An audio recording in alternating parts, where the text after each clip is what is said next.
Quelle autorité naturelle, tout le monde se tait. Bonsoir à tous et à toutes et merci d'être venus, si nombreux, je vois que ça arrive encore. Donc, je vais vous présenter les intervenants de cette soirée. On aura d'abord M. Yves Psalti, sexologue clinicien et auteur de plusieurs livres, dont Sexe, savez-vous vous y prendre avec les hommes, Secrets et vérités sur le sexe des hommes à l'usage des femmes.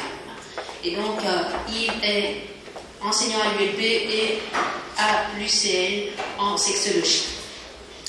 Ensuite, nous aurons Catherine François, qui est assistante sociale et sexologue de formation, qui a travaillé 10 ans dans la prostitution à l'espace P, qui est une ASBL.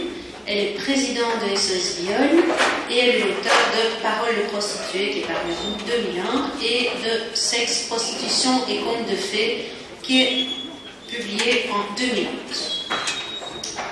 Elle est par ailleurs élue locale de Saint-Gilles en charge du logement social et du centre culturel Jacques Franck. On aura le CV complet. Et on aura, pour terminer, Jean-Paul Drigelli, professeur agrégé de lettres et philosophie, enseignant et essayiste français, qui est l'auteur, et le co-auteur aussi d'ailleurs, d'un grand nombre d'ouvrages, dont notamment La société pornographique. Voilà, alors c'est moi qui ai l'honneur d'ouvrir la soirée. Je ne vais pas vous parler de la pornographie à proprement parler, mais je vais, disons, élargir le contexte dans lequel ça se situe, à savoir, je vais vous parler de la sexualité et de son évolution. Ah, ça marche. Et donc, la sexualité, c'est une construction sociale, qui est d'ailleurs particulièrement révélatrice des rapports sociaux, des rapports de genre et des rapports au corps. C'est une construction sociale parce que la manière dont nous la concevons et la manière dont nous la pratiquons est fortement influencée par le contexte social, politique, religieux et aussi par les avancées technologiques et médicales. Et c'est cette évolution que je vais vous brosser très très rapidement, en 10 minutes, puisque j'ai 10 minutes pour vous parler, au cours du XXe siècle. Alors, ça commence après la Première Guerre mondiale, la guerre 14-18, comme s'il fallait exorciser tout ce qu'on avait vécu pendant ces années de guerre, ces horreurs de la guerre. Pour moi, c'est un des premiers grands changements structurels de notre société, c'est l'après-guerre. Les gens sont heureux d'avoir retrouvé la liberté, c'est fini pour l'austérité. On est dans les années folles, une période d'exubérance, de créativité. Et les femmes qui ont participé à l'effort de guerre pendant la guerre et donc qui ont donc assumé des responsabilités qui étaient avant la guerre assumées par les hommes, eh bien, entendent bien continuer à être autonomes et donc elles vont lutter pour leur émancipation. Elles vont d'ailleurs obtenir après ça le droit de suffrage universel, ce sont les mouvements des suffragies. Et donc dans ce mouvement-là, on a les premiers magazines féminins. Ici vous voyez le magazine Vogue. Les magazines féminins existaient déjà avant, mais disons que c'est dans ces premiers magazines qu'éclate vraiment la beauté des femmes. Et ces magazines vont devenir des médias essentiels de diffusion des standards en matière de beauté, de mode, d'attitude et de comportement féminins, donc qui vont inciter les femmes à avoir. C'est aussi dans ces années-là que naissent les premières stars de cinéma. Et c'est à partir de ce moment-là, on peut dire aussi, que vont naître les premiers mythes féminins, la beauté féminine, et c'est le cinéma qui va commencer à promulguer ces mythes-là. C'est aussi le cinéma qui va permettre de faire reculer les tabous, notamment en matière, je dirais, de sexualité au sens large, puisque dans les années 20, le comble du hot, c'est le baiser sur la bouche, et le cinéma va contribuer à populariser ce baiser sur la bouche. C'est aussi un modèle d'identification pour les femmes qui voient ces beautés sur les écrans, qui voient aussi le regard des hommes plein de désir pour elles et qui vont donc adopter des comportements qu'on voit sur les écrans et donc aussi maquillage qui était jusque-là réservé aux prostituées et aux femmes dites de mauvaise vie, les jambes dénudées, le bronzage, etc. Je vois plus les fois. Dans le même mouvement, on a les premiers concours de Miss, là aussi, visiblement à voir avec la Première Guerre mondiale, puisqu'on dit que le terme Miss France est né dans les tranchées de la Somme en 1914.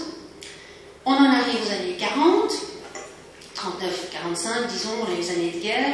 Eh bien, en 1939, première utilisation médicale des antibiotiques, qu'on connaissait déjà depuis pas mal de temps, mais vraiment purement en recherche médicale, et donc qui va permettre de faire reculer le spectre de la syphilis qui avait tué vraiment beaucoup de gens au XIXe siècle. Et donc, voilà, ça va libérer la sexualité au moins de cette angoisse-là. Et la guerre 39-45 qui va apporter le préservatif. Alors, le préservatif, ça existe depuis la nuit des temps, mais dans des matières, disons, pas super méga confortables. Et c'est seulement en 1930, avec le latex, que ça a commencé à être plus populaire.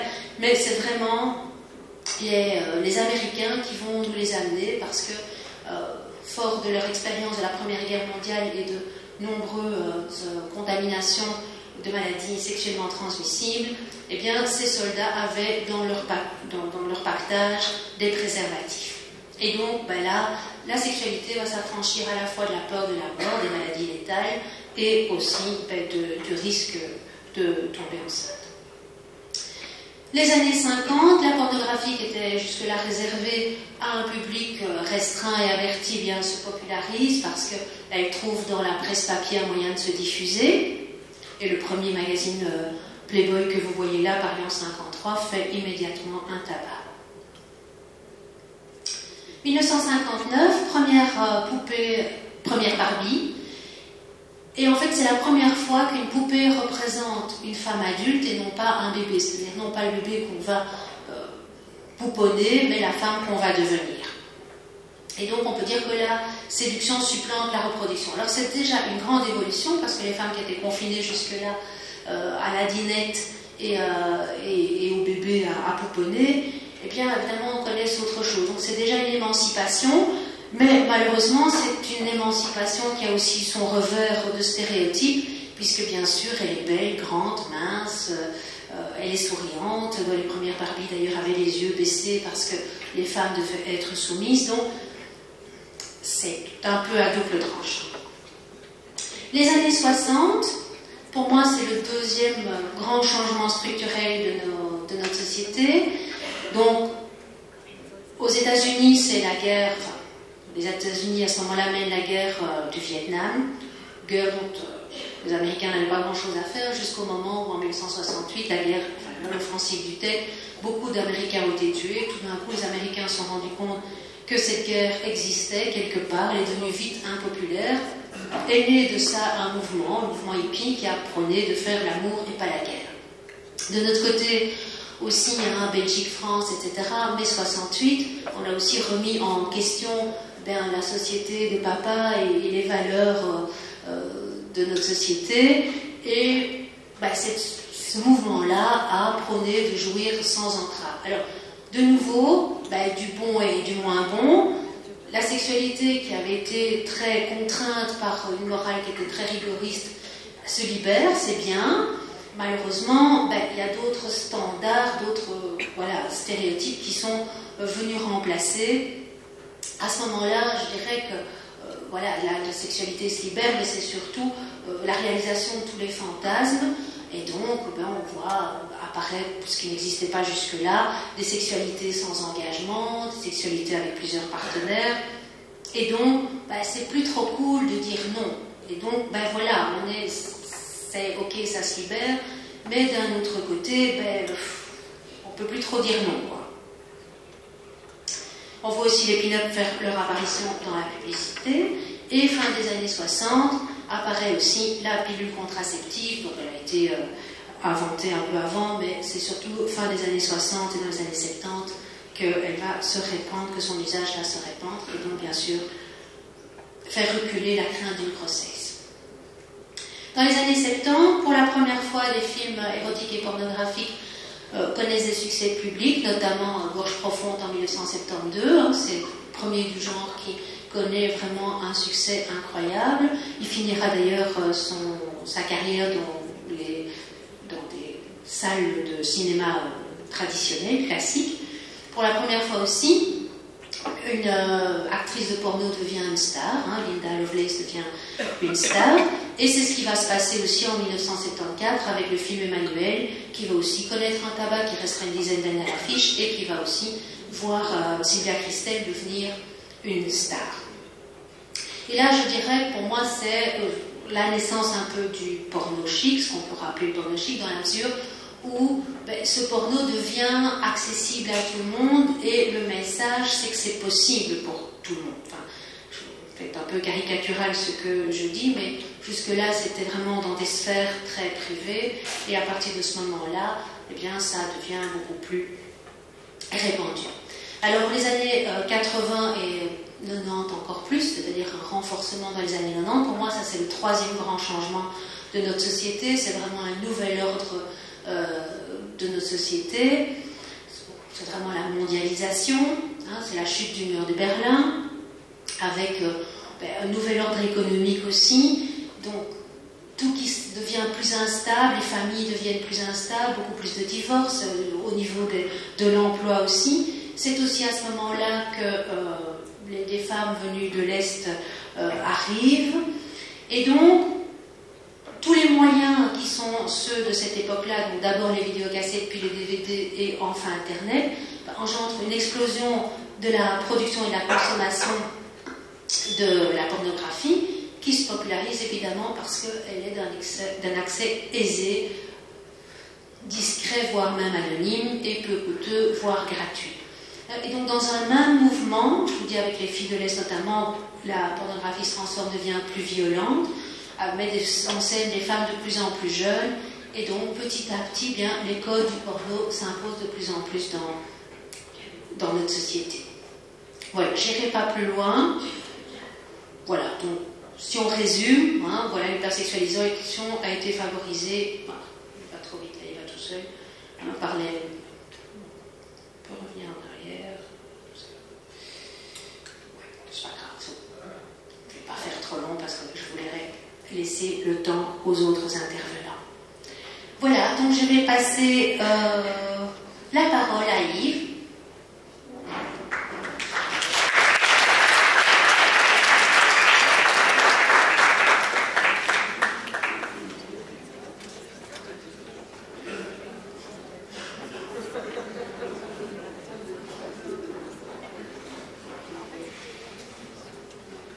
Bonjour, je vais vous parler de la pornographie, mais en tant que sexologue, le point de vue du sexologue, parce que pour nous c'est quand même important, vous allez voir.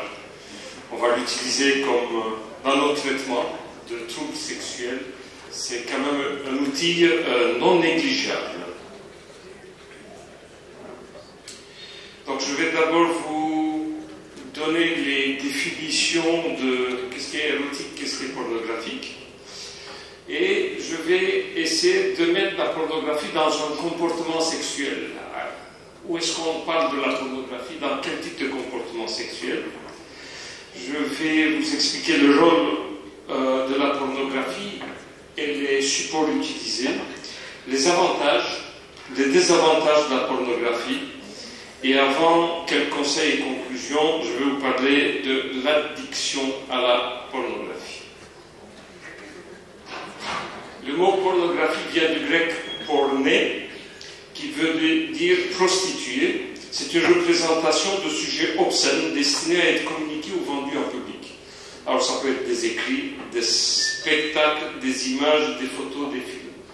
Et l'érotique, la différence entre érotique et porno, il va se différencier de l'érotique qui va montrer, ça peut être une revue, un film, par son esthétisme. C'est beaucoup plus esthétique et l'importance donnée aux relations interpersonnelles. Malheureusement, comme support, nous n'avons pas beaucoup de films érotiques, mais beaucoup de films pornographiques. Alors, où est-ce qu'on va placer la pornographie? Donc, on va le placer dans le comportement sexuel. C'est l'ensemble de la sexualité, à part la sexualité de la reproduction, d'une personne. C'est sa vie sexuelle. Alors, où va se situer la pornographie? Elle va se situer donc dans l'activité sexuelle. Donc, qu'est-ce que c'est une activité sexuelle et l'approche sexuelle? Activité sexuelle, ça tout le monde le connaît. Quand on parle d'activité sexuelle, on parle toujours de la relation sexuelle. Et dans les écoles, quand on va faire une éducation sexuelle, on va parler toujours de la relation sexuelle. Comment se passe une relation sexuelle, de la tendresse, de l'amour, de la biologie et tout. Or, on ne va pas parler d'une chose très très importante dans l'éducation sexuelle, c'est la première activité sexuelle, en fait, c'est la masturbation. Donc il y a une troisième activité sexuelle, c'est les fantasmes. Si je vois l'approche sexuelle, c'est la sexualité relationnelle, donc la sexualité relationnelle donc, qui est en face de la relation sexuelle, et de la sexualité personnelle, qui fait partie des fantasmes et des masturbations. En fait, les fantasmes, donc, la pornographie va rentrer ici, dans cette sphère-là, dans la sphère des fantasmes. En fait, on peut fantasmer à 3 moments différents dans notre vie. On peut fantasmer journalièrement en marchant. Donc, je peux fantasmer, ça peut être un tout court fantasme, ou bien je peux fantasmer, faire tout un scénario qui peut être soft et hard. Je peux fantasmer au moment où je me masturbe, et, in fine, je peux fantasmer pendant la relation sexuelle. Est-ce que c'est licite ou pas licite? C'est chacun à vous de définir ça. Mais nous avons une règle. Si je suis en train de baiser, je ferme mes yeux, on ne me demande pas à quoi je pense. Donc ça, c'est le grand tabou. Donc c'est la première des choses qu'on va apprendre aux gens, ne jamais poser la question, chérie, pourquoi tu fermes tes yeux?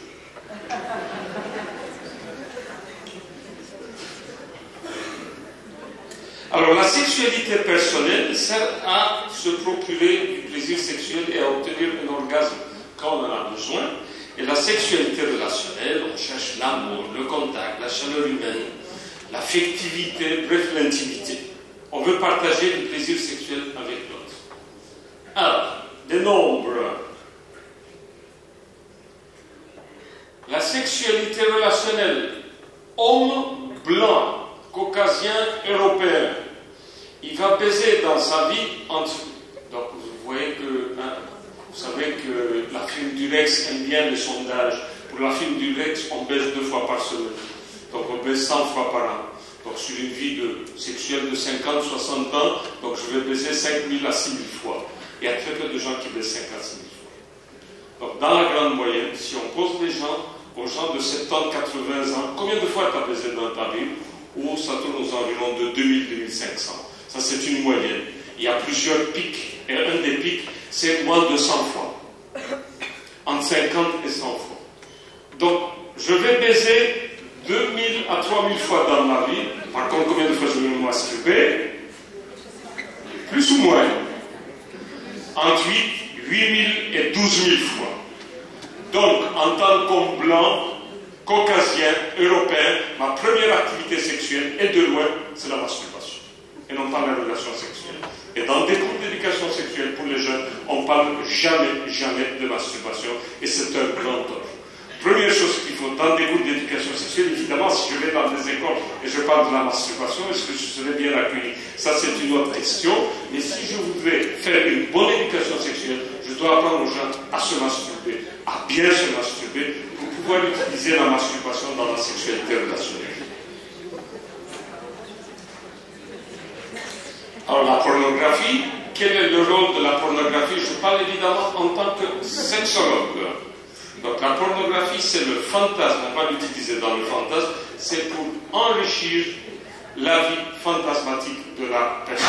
Premier but. Pourquoi on va regarder, pourquoi on va suivre des films porno? C'est pour enrichir sa vie fantasmatique. Alors, on va donner un cours aux gens sur la pornographie en disant, et sur la masturbation, en disant que regarder de telles images n'est à aucun moment il s'agit d'un pervers sexuel. Ça peut être aussi bien un sujet en manque de relations sexuelles comme de noms très très complets.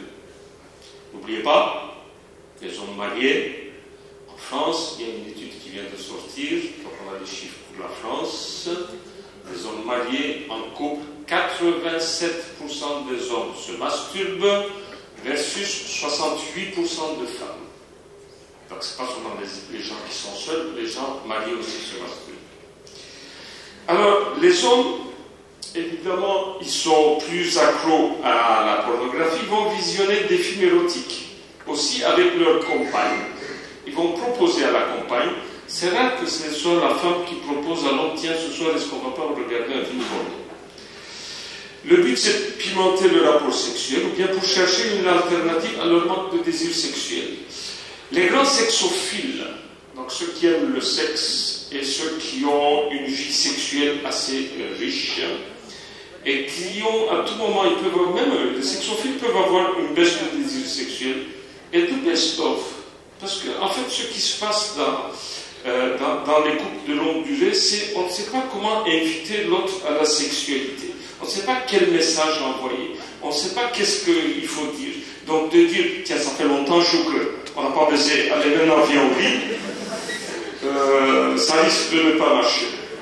Ça risque de ne pas marcher, donc c'est le message qu'on envoie, les signaux qu'on envoie ne sont pas très séducteurs. Et quand ça ne marche pas, si ça fait 5-6 jours que je n'ai pas fait l'amour et que le 7e jour, c'est encore plus difficile, on ne parle pas du 8e jour, c'est une catastrophe, alors ce serait une alternative de se dire, tiens, on va regarder un film érotico-pornographique. Mais le plus souvent, l'homme va le faire en solitaire et en général en le cachant à sa femme. Donc je me rappelle une fois, j'ai une patiente qui m'expliquait, par inadvertance, elle rentre dans les toilettes, donc ça fait des années déjà ça, hein, donc quand il n'y avait pas encore Internet, elle rentre dans les toilettes et elle voit monsieur occupé avec une revue à la main. Choquée, et il ne faut pas oublier que donc, cette femme-là, c'était une sexophobe jusqu'au bout des ongles. Elle ne s'est jamais masturbée dans sa vie, aucun fantasme, elle a baisé 4 ou 5 fois dans sa vie juste pour faire des enfants. Les enfants sont déjà faits. Donc le reste ne l'intéresse pas, et elle voit son homme occupé dans les toilettes. Et comme c'est quelqu'un qui ne pouvait jamais regarder une image, elle n'a jamais pu voir une image, même à la télé, quand il y avait quelqu'un qui s'embrassait, elle zappait. Donc là-bas, je ne sais pas qu'est-ce qu'il y a pris, elle prend la revue pour regarder. Donc une personne qui n'est pas habituée, normalement, elle va dire « je ne suis pas à ça ». Mais non. Même les sexophobes peuvent être curieuses de prendre et d'ouvrir. Pas de chance, à l'époque, il y avait des revues avec un thème, et le thème c'était anal sexe. Alors la pauvre choquée, tu veux me faire ça? Espèce de pervers, espèce de saligo. Et ils ont divorcé à cause de ça. On se marie pas avec un saligo, évidemment. Donc, et s'était rendu compte un peu tard après avoir fait des enfants. Alors la pornographie, les supports visuels, donc la majorité des femmes, pour se masturber, peuvent fermer les yeux et peuvent se masturber, mais à l'heure actuelle, la majorité d'hommes, on estime qu'il n'y a que 40% d'hommes qui peuvent fermer les yeux, rentrer dans un fantasme et se masturber. Alors, quand une femme se masturbe, elle rentre dans un fantasme, et l'homme, c'est à l'heure actuelle plus l'Internet. Pour qu'une femme puisse voir des films sexuels avec son homme, elle doit avoir une bonne image corporelle, mais c'est ça le problème, qu'une femme qui n'a pas une bonne image corporelle va toujours se comparer avec l'autre en disant, donc s'il amène un film et que c'est une blonde, t'as mes blondes maintenant. Ou bien avec des gros seins, ah j'ai des petits seins, t'as des gros seins. Alors ça va poser problème. Donc si une femme qui a une mauvaise image corporelle, donc elle ne doit pas le faire. Donc les bons côtés, les avantages des films X, c'est peut enrichir la vie sexuelle des personnes. Et ça peut être, comme malheureusement on n'a pas de bons films érotiques, ça peut être un cours d'une éducation sexuelle. Donc ce que j'aime bien, c'est que les femmes puissent voir comment on peut faire l'amour, comment le visage peut changer pendant l'orgasme. Les effets pervers de la pornographie, évidemment, c'est des images montrent des femmes nues, offertes, idéalisées, assoiffées de sexe, soumises et acceptant sans rechigner toutes les fantaisies du partenaire. Et alors, fois qu'il voit ça, ben, il ne comprend pas que sa femme n'accepte pas ceci ou cela. Les effets pervers, donc on voit souvent des femmes qui disent ben, il veut me faire faire le Kama Sutra qu'il est en train de voir. Moi j'ai mal au dos, vous savez, ces positions-là ne sont pas confortables pour moi. Et malheureusement, il y a des hommes qui vont faire l'impasse dans les préludes amoureux. Alors, l'addiction à la pornographie, on voit de plus en plus maintenant des addicts à la pornographie et à la masturbation. Alors, chez nous, quand on va voir addiction, quand les gens viennent pour addiction à la pornographie, on doit être sûr qu'il s'agit d'une addiction à la pornographie ou bien une addiction à la masturbation. Parce que ce n'est pas du tout la même chose. Donc, il peut être addict à la masturbation parce qu'il y a une mésentente du couple, dans le couple, ou bien parce que tout bêtement la masturbation est plus facile, il ne doit pas séduire sa femme, ça va vite, il ne doit pas penser au plaisir de l'autre. Alors, addiction à la pornographie, aujourd'hui, en sexologie, il y a plusieurs études qui se recoupent, c'est 11 heures, visionnage de 11 heures par semaine de porno. Donc avant on pensait que c'était entre 15 et 25 heures, maintenant on parle de 11 heures. Alors il y a deux phases qu'on va regarder. Avant, dans les revues, c'était différent. On avait une seule revue de quelques pages, la masturbation durait 5 à 6 minutes. Maintenant avec Internet, il y a toute une phase de voyeurisme. Donc il ne bande même pas. Il cherche, il veut chercher quelque chose de nouveau, il veut chercher des nouvelles images.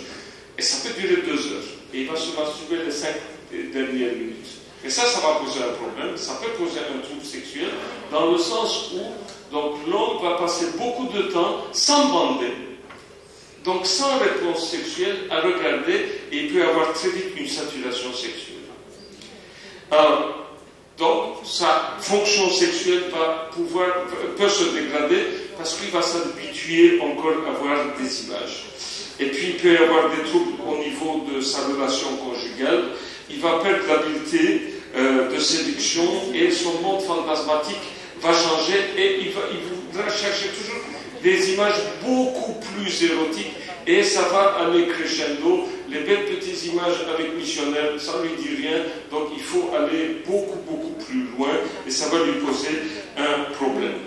Alors rencontrer une femme, la séduire, la convaincre, entamer une relation intime, lui procurer des préliminaires, enfiler un préservatif et lui donner du plaisir et puis éjaculer dans le préservatif, ça va être vraiment un vrai défi pour lui parce qu'il va s'habituer à ce film porno et à sa masturbation. Alors, je termine avec des conseils. Que dire à la femme?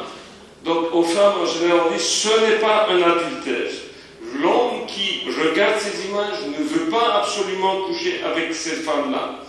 Donc, mesdames, ne vous comparez pas à ces femmes-là et essayez de garder un jardin secret. Alors, aux adolescents, qu'est-ce qu'on doit dire? Donc, ils regardent déjà à 9-10 ans les faits. Donc, coercition n'a aucun effet. Il ne faut pas un ton moralisateur. La seule chose qu'on doit lui dire, c'est fait pour des adultes, ce n'est pas pour ton âge. C'est pour des adultes avertis, ce n'est pas un cours d'éducation sexuelle. Et mon coco, si tu veux faire ça à ta copine, tu vas recevoir une gifle.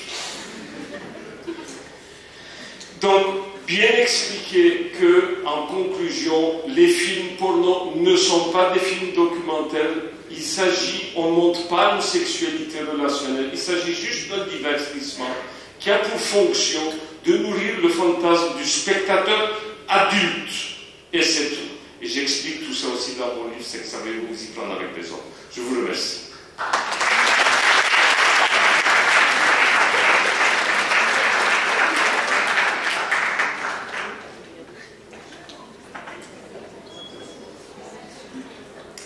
Oui. Alors,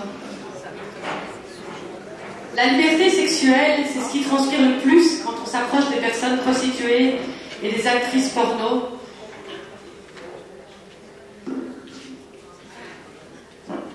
La liberté sexuelle, c'est ce qui transpire le plus quand on s'approche des personnes prostituées et des actrices porno, et d'où toutes celles et ceux qui pratiquent la sexualité hors format. Cette liberté de montrer son corps, ou pas, de partager son intimité, où la manière dont on va prendre ou donner du plaisir en groupe ou seul rappelle combien la sexualité accomplie à des fins non reproductives reste un enjeu crucial de la liberté de disposer librement de son corps. On le sait, la liberté sexuelle est un trésor qui a été historiquement confisqué aux femmes. Considérée comme dérangeante et frondeuse, cette forme d'affranchissement sexuel a été enfermée de tout temps dans un ordre moral qui délivrait les passeports du permis et de l'interdit, avec comme objectif final d'assujettir les femmes dans une posture avilissante. Pendant des siècles, la liberté et le sexe constituaient deux domaines réservés aux hommes. Les femmes étaient assignées à résidence, enfoncées dans un destin d'épouse, de mère et d'esclaves sexuels. Ce qui comptait, c'était d'assurer la descendance, la préservation de l'ordre moral et familial. La première forme de liberté sexuelle apparaît dans les écrits de Charles Fourier, adepte du libertinage, qui, avec une fraîcheur exquise, a proposé un modèle de société fondé sur l'émancipation des femmes et l'accès partagé à la jouissance et au plaisir charnel. Charles Fourier a saccagé les valeurs morales pour atteindre une volupté des plaisirs où il nous invitait à faire du sexe un loisir, un épanouissement et un accomplissement.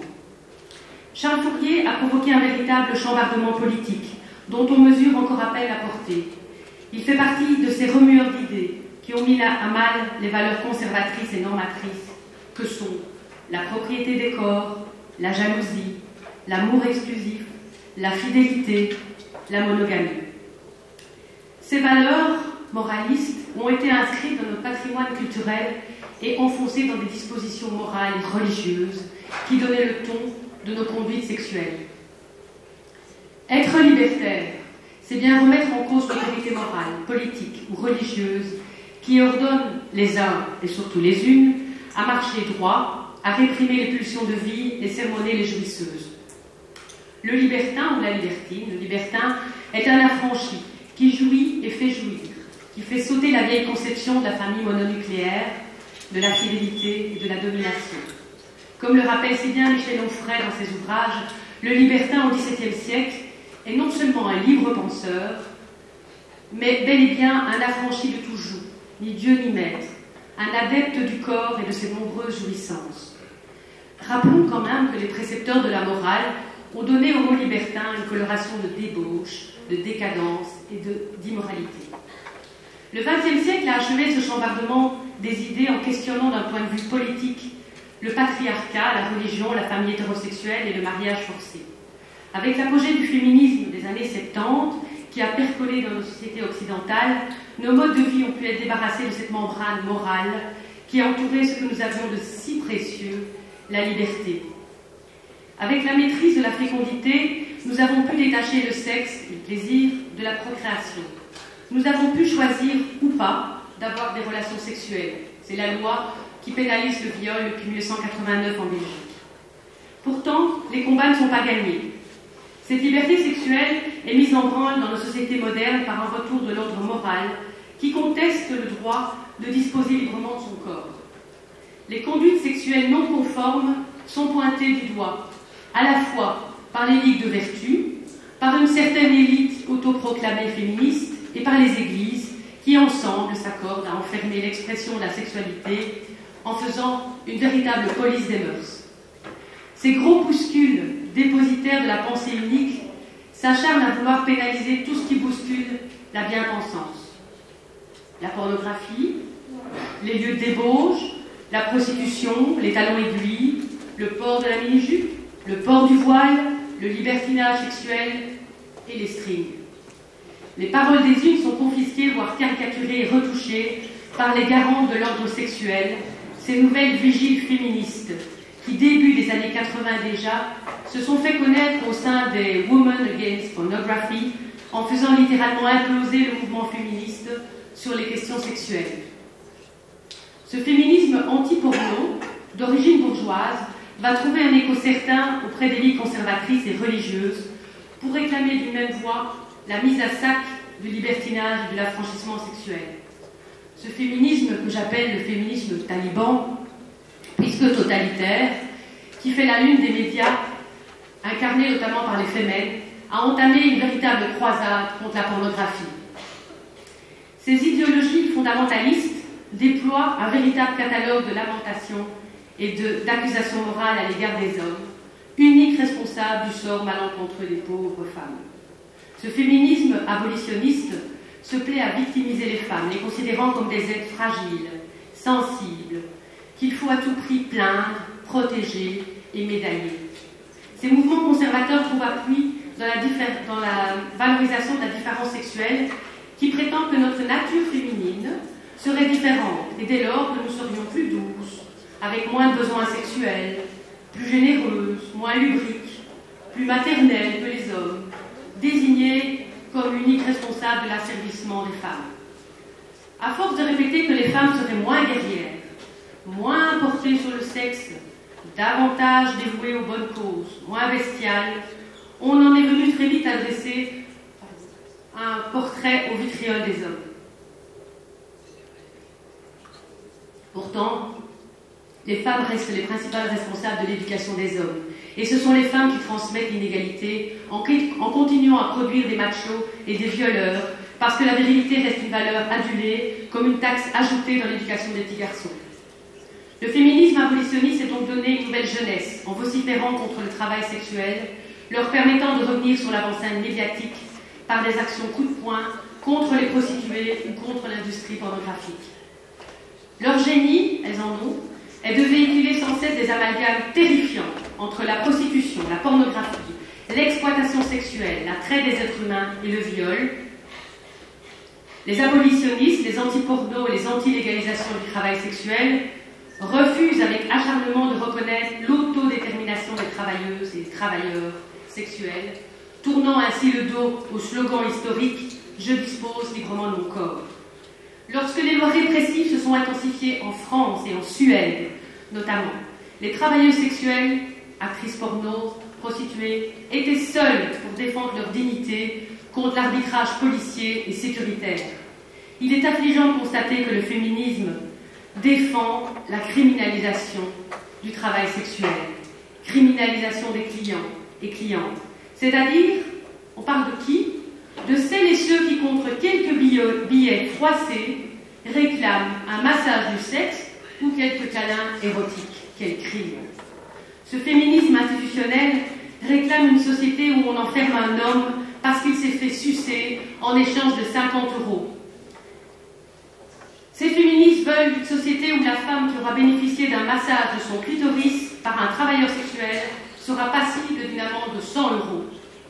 Ces féministes veulent une société où une mère de famille n'a pas droit à un congé de maternité parce que le travail sexuel en Belgique n'est toujours pas reconnu et ne bénéficie toujours pas d'un statut social. C'est donc ça, leur libération sexuelle, une gigantesque castration des pratiques. Les féministes différentialistes conchient la réglementation du travail sexuel. L'exploitation, mais parlons-en.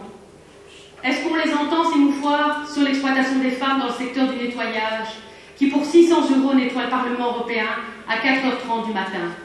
Ces femmes travaillent dans des conditions pénibles, avec des horaires entrecoupés, et malgré leur exploitation ignoble, elles bénéficient pourtant d'une sécurité sociale.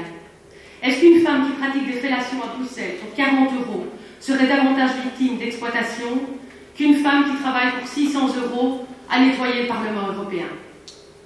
Est-ce que le féminisme ne devrait davantage se battre aux côtés de toutes celles qui sont fragilisées dans les secteurs professionnels? En quoi pratiquer le massage des parties génitales serait plus crapuleux qu'un kinésithérapeute qui s'acharne à masser le bas de la colonne vertébrale? En quoi le sexe tarifé serait impropre à la consommation? Est-ce qu'une levrette en gros plan menace la sécurité de l'État, disait Virginie Despentes dans ce magnifique livre King Kong Theory?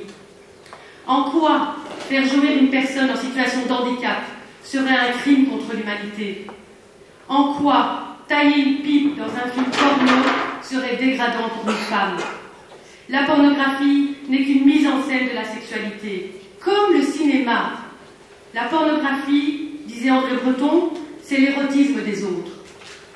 N'en déplaise à ces moralistes qui se plaisent à décréter que la pornographie est responsable de tous les maux de la société, que la société serait hyper sexualisée et que la consommation irréfrénée de sexe serait le nouveau vice des sociétés modernes.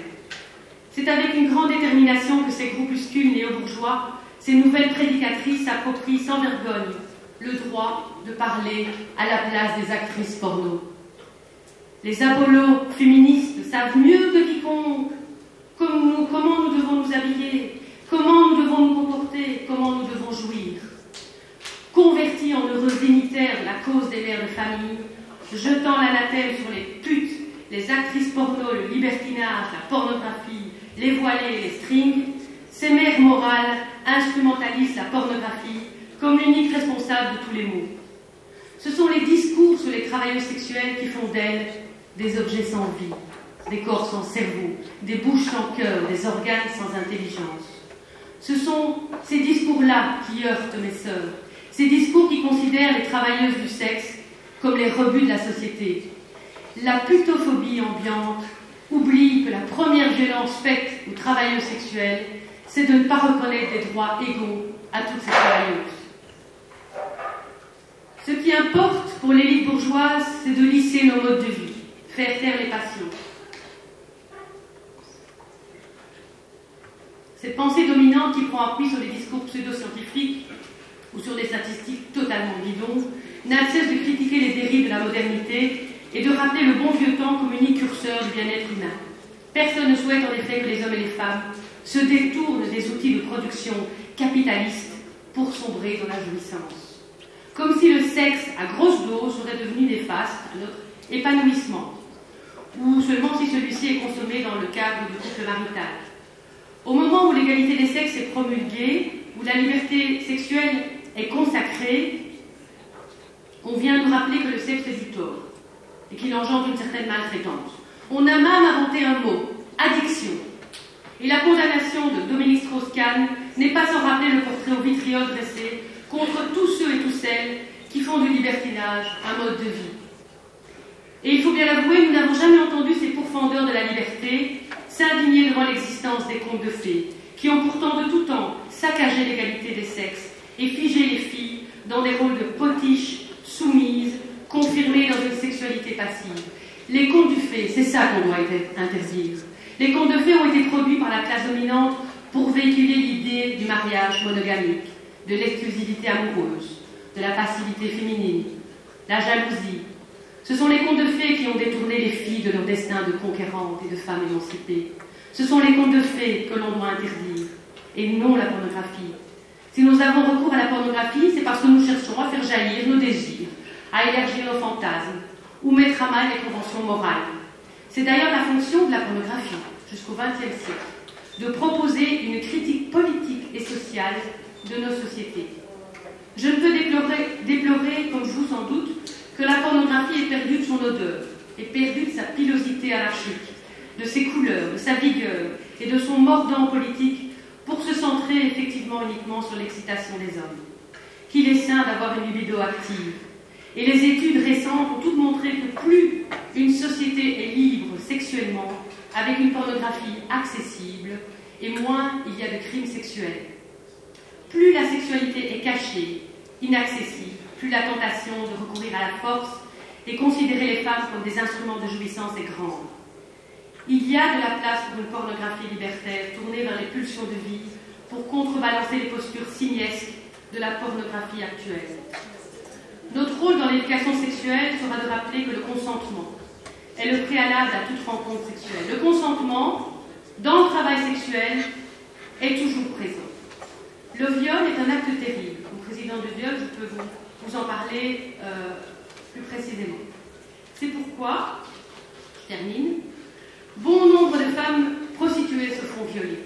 Il faut admettre que le viol d'une prostituée n'a jamais été pris au sérieux par les autorités judiciaires ou l'opinion publique. On se dit à demi-mot, elle a bien cherché après tout. La crédibilité du témoignage est toujours mise en doute, car la putain incarne une fille aux vilaines mœurs, qui a été punie pour ne pas avoir endossé le costume de la femme au foyer, sacrifiée à son mari et à sa progéniture. Les comportements évoluent. On le voit dans les colonnes des statistiques en la matière. On remarque une baisse importante du nombre de viols depuis les années 75, aussi bien aux États-Unis qu'en Europe. Diminution que l'on peut sans souci attribuer au démarrage de la liberté sexuelle, du féminisme et de la pornographie. Car nous sommes toutes et tous des acheteuses potentielles de cajolerie sexuelle. Nous sommes, comme les hommes, capables de détachement du sexe et de l'esprit. Nous pouvons jouir sans être dans un couple durable. Nous pourrons aimer quelques quarts d'heure l'homme qui nous a fait jouir et qu'on aura payé. Chaque jour, nous perdons des femmes qui se sont détournées de leur plaisir, à trop vouloir se concentrer sur le rôle de mère parfaite. Nous les avons perdues en chemin, ces femmes, alors qu'elles étaient mieux armées que par le passé pour contrôler leur naissance et jouir sans entrave. Il serait bien injuste de ne pas pouvoir assouvir le désir des femmes. Loin de diminuer la prostitution, il faut l'élargir, justement pour répondre aux désirs lubriques des femmes et conduite. J'en appelle, et je termine, à l'intelligence et la lucidité des générations futures, c'est-à-dire vous, pour admettre que le consentement de la prostituée ou de l'actrice porno a la même valeur que le consentement du non-professionnel du sexe. Il n'y a pas de consentement de seconde zone, il y a des adultes capables de discernement. Il y a des adultes concernés par la chose sexuelle, remplis de désirs et de compétences sexuelles. Il y a des adultes qui s'autorisent un acte frivole, consommé dans le huis clos d'un bordel. Il y a des rencontres belles et humaines, où rien ne salit l'événement sexuel, et certainement pas l'argent. Et si nous devions retenir quelque chose de cette soirée, chers futurs parents, peut-être, dites à vos filles que ce qui compte c'est d'être libres et épanouis, et que les princes charmants, c'est nous qui les enfantons, c'est pas Dieu ni Disney. Dites à vos filles qu'elles seront rebelles, volcaniques, poilues, puissantes, féroces et audacieuses. Dites à vos garçons qu'ils seront doux, virils, féminins, volubiles, troubadours, et que le consentement des personnes est tout ce qui cimente notre civilisation. Et dites surtout qu'il est bon d'être libre, gourmand, de jouir et de faire jouir.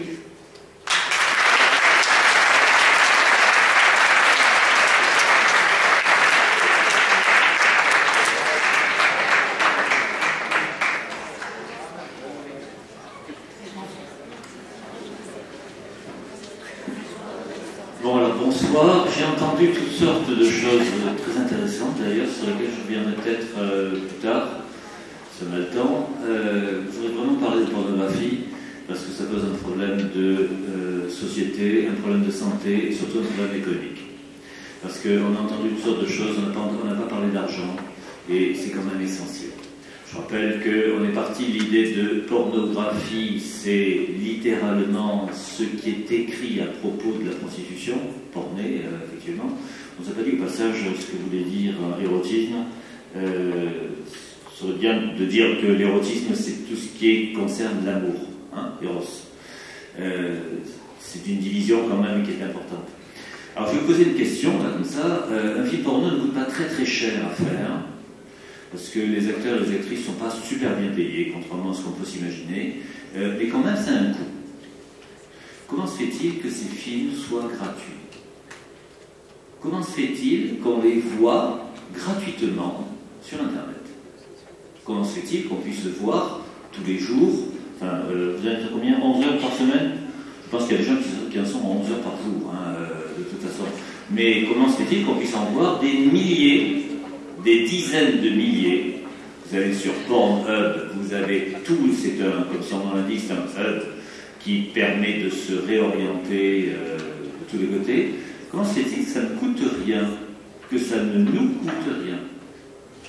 Où est-ce qu'ils ramassent de l'argent? Voilà, ça c'est la première question. Estimation mondiale du marché de la pornographie est associée 200 milliards de dollars par an. C'est le budget de plusieurs nations africaines, voire européennes, surtout en l'état actuel de l'Europe. 200 milliards de dollars par an. Où est-ce qu'ils ramassent le fric alors que c'est gratuit? Ben, je vais vous dire. Premièrement, quand vous êtes un tout petit peu addict, comme on dit, à la pornographie, votre messagerie, très très vite, est infestée de spam. Et de spam qui ne concerne que très rarement le sexe. La pornographie, assez curieusement, vous vend du jeu en ligne, des casinos, etc., des Rolex en ligne, et uniquement des Rolex d'ailleurs, c'est assez curieux. Manifestement, les pornographes aiment les Rolex. À l'époque, c'était Sarkozy qui exhibait ses Rolex en France, on était tous très inquiets. Et de la médecine. Pour avoir travaillé donc très sérieusement sur ce qu'était la pornographie sur le web, je suis donc inondé de propositions. Alors, au départ, de propositions médicales du style Grow Your Penis. Je le dis quand même à ceux qui m'auraient des illusions, ça ne pousse pas. Et puis, après, toutes sortes de publicités sur le Xanax, sur le Valium, etc. Manifestement, les gens qui regardent de la pornographie ont besoin de se calmer. C'est là qu'ils font du fric. Ça, et sur toutes les publicités, les fenêtres surgissantes, etc., tous ces liens qui nous sont proposés à droite, à gauche, là, il y a de l'argent qui se fait. Et c'est essentiellement une opération mercantile qui est purement le pur produit du néolibéralisme. Je ne sais pas pourquoi on dit d'ailleurs néolibéralisme. Le libéralisme a toujours été le même depuis que le capitalisme a été inventé. Voilà. Il s'agit de faire de l'argent sur le dos, si possible, de ceux qui n'en ont pas. Alors, ça c'est une première chose. Deuxièmement, il y a une incidence. On parlait tout à l'heure assez bien de l'incidence que l'addiction à la pornographie peut avoir. Je parlais dans mon livre d'une première étude qui vient d'être confirmée par une étude québécoise il y a moins de 3 mois. 20% des jeunes de 16 à 25 ans ont des problèmes graves d'érection. 20%. Alors, je ne veux pas savoir qui ici, mais 20%. Alors, quel problème? Eh bien, soit ils ne peuvent pas du tout, soit ça ne dure pas, soit ce sont des érections incertaines, soit ce sont des éjaculateurs précoces. 20%. Pourquoi? On a cherché, alors je comprenais bien qu'il n'y a pas de raison technique. Ils n'ont pas de problème de circulation. Les veines gonflent normalement entre 16 et 25 ans. Nous, on l'espère. La vraie responsabilité, elle est, je ne suis pas le seul à le dire, si c'était qu'un avis personnel, ça ne me faudrait pas un coup. Même si j'ai beaucoup travaillé sur le sujet, la vraie responsabilité est dans le modèle que la pornographie impose aux jeunes. L'âge moyen du visionnage du premier film porno actuellement, c'est entre 12 et 13 ans. Alors, effectivement, on avait raison de le dire, il y en a certains qui voient ça beaucoup plus tôt. Vers 12-13 ans, alors, je voudrais surtout m'adresser ici aux jeunes filles qui ne savent pas ce que c'est qu'être un garçon à 12-13 ans. C'est-à-dire au moment, cette espèce de préadolescence, où on se demande vraiment à quoi sert le petit truc qu'on a entre les jambes. Là. Et qu'on regarde régulièrement, qu'on regarde en plongée, vous savez, de haut en bas. En plongée, automatiquement, ça paraît plutôt rikiki. C'est pas bien gros. On regarde ça dans la glace, on se dit... Puis on regarde un film porno. Dans le film porno, les hommes sont filmés en contre-plongée, en gros plan, et avec des objectifs grand angle. Avec le surcroît des partenaires qui sont minuscules. La taille moyenne des filles qui jouent dans les films porno, c'est plutôt 1m55, 1m80. Pourquoi? Parce que ça permet à ces messieurs, alors vous avez même des records, vous avez une fille qui s'appelle Little Loupé, qui fait 1m45, etc. Vous avez des stars dans le système, comme Gauche, etc., qui sont à moins d'1m50 également, etc. Ça permet, face à des hommes qui eux font 1m80, 85, 90, de paraître, ça donne ces messieurs l'impression d'être surdimensionnés. Ça donne aux jeunes garçons 12-13 ans l'impression que lui est anormal.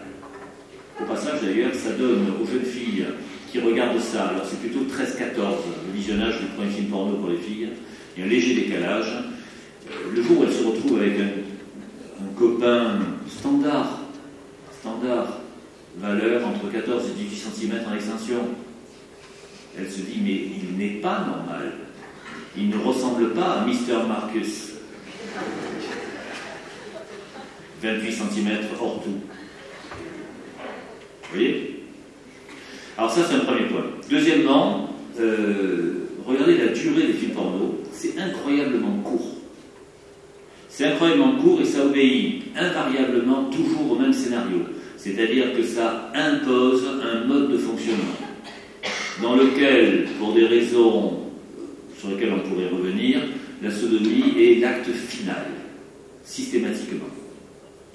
Alors, je n'ai rien contre la sodomie, mais systématiquement, il y a quelque chose qui s'interroge là, sur ce conformisme absolu, cette volonté de calibrer une fois pour toutes les sexes, nos comportements, etc. Au passage, d'ailleurs, c'est les filles qui un jour se sont dit « mon 85B est un peu insuffisant, je vais faire comme les stars du porno ». Il y a une actrice allemande qui est morte il y a 2 ans, elle était à sa 8e prothèse mammaire, elle était passée à 90 H. Voilà, situez bien, où ça se situe, à partir de 90B. Voilà. Et elle est restée sur la table d'opération, parce que à force. Donc, ce qu'il faut voir, c'est qu'il y a une exploitation extraordinaire, déjà, de la misère. Au départ, il y avait des films pornographiques, beaucoup en France. C'était les films porno, on en a parlé tout à l'heure à propos de l'historique, c'est les films porno qui étaient faits dans les bordels et projetés dans les bordels sur un drap. Pour une fois que le drap était vertical au lieu d'être horizontal, et c'était à l'usage strict des consommateurs de prostituées. C'était une sorte de, passez-moi le terme, mise en train. Vous voyez, j'allais dire mise en bouche, mais en s'abstiennant. Et ça n'a pris une fonction exponentielle qu'avec l'invention de la vidéo. J'explique dans mon livre d'ailleurs que vous savez que dans les formats vidéo, le VHS était très loin d'être le meilleur format. Il y avait à l'époque le V2000 et le Betamax. Je parle de l'archéologie de la vidéo, les années... excusez-moi, moi je dis 75, mais pour rectifier, traduire. C'est l'industrie de la pornographie qui a imposé le format VHS parce que c'était le format le moins coûteux et c'était le format dans lequel ils tournaient eux. C'est ce qui fait que c'est le format qui a été imposé. Il n'y a aucune autre raison. Et ça a correspondu au moment où des films qui jusque-là passaient dans les salles tout à fait ordinaires, on a parlé de Gorge profonde, et il y en a une autre derrière la porte verte, etc., qui sont des musts actuellement. Des musts. Je reviendrai également là-dessus. Pourquoi est-ce que des films porno des années 60, 70 sont actuellement des collectors, si je peux dire? C'est parce qu'il y avait un scénario. Actuellement, c'est terminé. D'ailleurs, vous n'avez qu'à regarder, lorsque vous ouvrez RedTube, Xhamsters, Pornhub, Cocknu, etc., le menu vous est donné en quelques mots. IFAC, c'est ass. Voilà. Et puis c'est tout, il n'y a rien d'autre. Les nanas sont limitées à une bouche, un vagin, un cul. Les hommes, et c'est là qu'il faut bien comprendre une chose, c'est que ça n'a rien de strictement anti-féministe, c'est également anti-masculin. Les hommes sont limités à la cheville ouvrière fatale, et rien d'autre. Il y a par exemple des sites, il y a un site que je vous recommande dans le style abominable qui s'appelle Black on Blondes. Black on Blondes sont des noirs qui se tapent des blondes. Alors, ça semble être, c'est très curieux, ça semble être une espèce de revanche, mais en même temps, ça renvoie à toutes les images du nègre violeur. Vous voyez? C'est ça que ça fabrique. Ça renvoie à toutes les images coloniales des années 20-30. Ça renvoie au passage à des lieux communs parfaitement éculés sur le sexe surdimensionné des Noirs, etc. Alors il y a une étude sur le sujet, je la cite dans mon bouquin, c'est pareil. Ne cherchez pas, de quelque couleur que ce soit, les formats sont les mêmes. La pornographie ment en permanence. Enfin, je vous dis, je suis désolé de casser des illusions, là, tout ça, mais c'est ça. Donc, comme il faut aller vite quand même, c'est une opération strictement mercantile, visant à encaisser le maximum d'argent dans le minimum de temps. Il faut bien comprendre une chose, hein, les stars du porn business, les records actuels, c'est 360 films tournés en 365 jours pour l'une des actrices. Je rappelle qu'elle se pique avec les analgésiques locaux de façon à pouvoir continuer. Moi, je veux bien qu'on fasse l'apologie de la prostitution, mais à partir du moment où c'est juste un comportement forcé, tout ça pour faire gagner de l'argent à des gens qui ne sont même pas les actrices en question, ça va, là, hein, c'est du maquereautage de très haut niveau. Et quand on regarde ce qui arrive sur le marché, c'est-à-dire ce qui vient des pays de l'Est, Hongrie en particulier, Russie, etc., c'est-à-dire que là, on a affaire à des films porno violents. Vous avez qu'à taper Canning, Panning, Whip, etc. Vous allez tomber sur des sites comme Elite Pain, etc., où gratuitement, vous verrez des femmes se faire démolir. Et alors là, démolir pour de l'eau. Si vous voulez, on projette ça tout de suite. Là, hein. Je n'ai pas d'a priori là-dessus. Bon, et il y a quelque chose qui fait que l'érotomane distingué que je suis moi-même, parce que moi je veux bien qu'on me dise, j'ai écrit La Société Pornographie, j'ai écrit aussi un bouquin sur Sade, et j'ai fait sous différents noms des livres érotiques dans les années 90 de vie. Quand je dis érotique, hein, sous des noms d'emprunt, parce que l'éducation nationale en France ne rigole pas du tout avec les petites manies des enseignants. Et ça se sait maintenant, mais bon, c'est la vieille histoire. Donc l'érotomane distingué que je suis est choqué, profondément choqué par ce qu'il voit dans la pornographie, parce que la pornographie est en train de tuer la sexualité. De tuer la sexualité, parce que loin d'être une opération en sexualité, était effectivement une opération qui allait vers l'autre. Moi je veux bien qu'on parle de la masturbation, peut-être qu'il y en a certains qui pensent qu'effectivement nous sommes chacun pour soi la personne que nous aimons le plus, mais quand même l'érotisme c'est d'aller vers l'autre, pour d'autres raisons quand même que la stricte reproduction. Le libertinage c'était quelque chose de remarquable, et ça ne s'adressait d'ailleurs qu'aux aristocrates, hein, à peu de choses près. Le peuple il n'était pas là. Et la pornographie actuellement est en train de tuer toute possibilité même d'érotisme, parce que c'est une relation de soi-même à un écran. C'est-à-dire c'est une relation qui va très très vite, hein, parce que ça a déjà commencé, qui va tuer la possibilité même du sexe, hein, parce qu'elle est en train d'abord de tuer les hommes, c'est un premier point, et je ne crois pas du tout, pas un seul instant, que ça diminue le nombre de viols. Dernière anecdote, regardez tout ce qui est film fait à la maison. Eh bien, il y a 2 ans, sur le parvis de la gare de Lyon-Pardieu, 4 heures l'après-midi, 15 gosses ont obligé 2 gamines de 14 ans à leur faire une pipe en les filmant. Parce que le grand truc de la pornographie, c'est le spectacle. On est dans la société du spectacle, on est dans une société qui cherche juste à faire du fric avec le spectacle. Et ces malheureux gamins croient que ce qui se fait, c'est de filmer des exactions commises sur des gamines. Voilà, ça c'est ce qui vient de la pornographie. Je rappelle que depuis le début d'Internet, c'est le seul secteur qui gagne de l'argent et qui actuellement, je reprends le chiffre, en gagne 200 milliards de dollars par an. Tout ça pour quelques truands. Merci.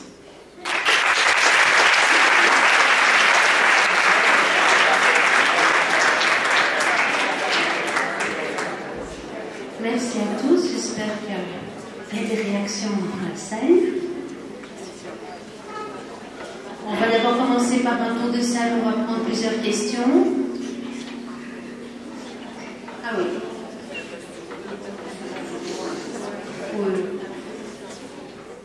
Quitte à ce que les orateurs après complètent leur intervention sur justement question de 70.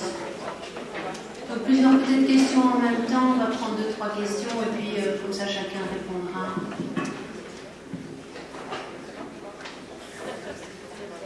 Oui, bonjour, Laurence Rossi, je suis à l'ULB.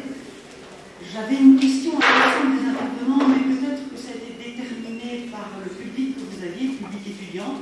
Peut-être que parler de pornographie à des étudiants, c'est pas la même chose que parler de pornographie à des gens de 50 ans. Il y a peut-être une valeur éducative qui se sentait, en tout cas dans les deux premières interventions par les PowerPoint. J'ai trouvé quand même toutes les interventions très hétérocentrées d'un point de vue sexuel, très centrées sur une représentation classiste du couple. Alors peut-être être un effet en effet de pédagogie.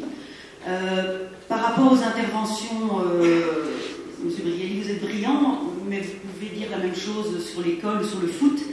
Je pense qu'en effet, ce que vous dites, il y a une série de choses qui sont vraies, mais par exemple par rapport à la pornographie populaire, je ne sais pas si vous regardez les Jackie et Michel, qui sont, voilà, il y a toute une série de pornographies populaires qui, je pense, est une réappropriation, notamment aussi par les féministes.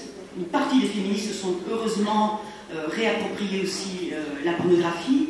Et voilà, donc là je pense qu'il y a une série de choses, je comprends très bien, vous avez 10 minutes chacun a exprimé un certain point de vue, mais la question centrale c'est l'hétérocentrisme.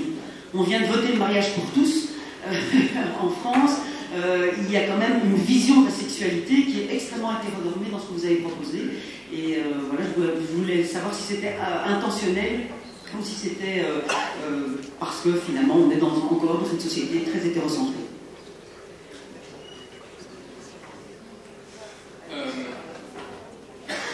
Je peux y aller? Ok. Merci beaucoup. Par rapport à... Enfin, j'avais pas prévu de dire ça, mais par rapport à la question qui vient d'être posée, c'est un peu... Ma question va un peu dans le même sens, c'est-à-dire... Mais je changerai le mot hétérocentré et je parlerai en fait d'un truc dont il n'a pas été question, mais qui pour moi est très important et qui fait que j'ai trouvé l'intervention de Catherine François extrêmement violente. C'est la question du patriarcat.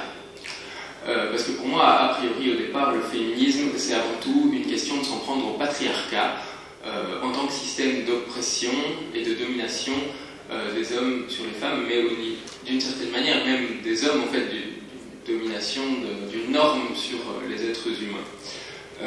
Même si, là-dedans, les femmes sont nettement plus dominées que les hommes.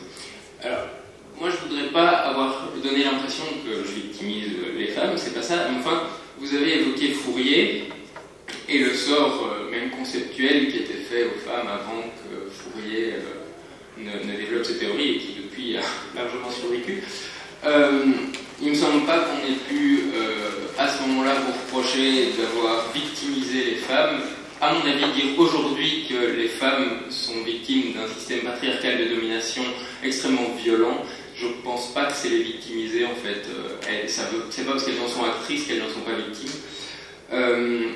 Et en fait, la question, c'est pas les hommes, c'est pas les femmes, c'est une question d'ordre social et donc d'ordre moral. Et moi, j'ai un vrai problème avec la critique morale du porno ou de la prostitution, mais oui, j'en ai déjà posé une, mais j'aimerais, je me permets de réagir un peu.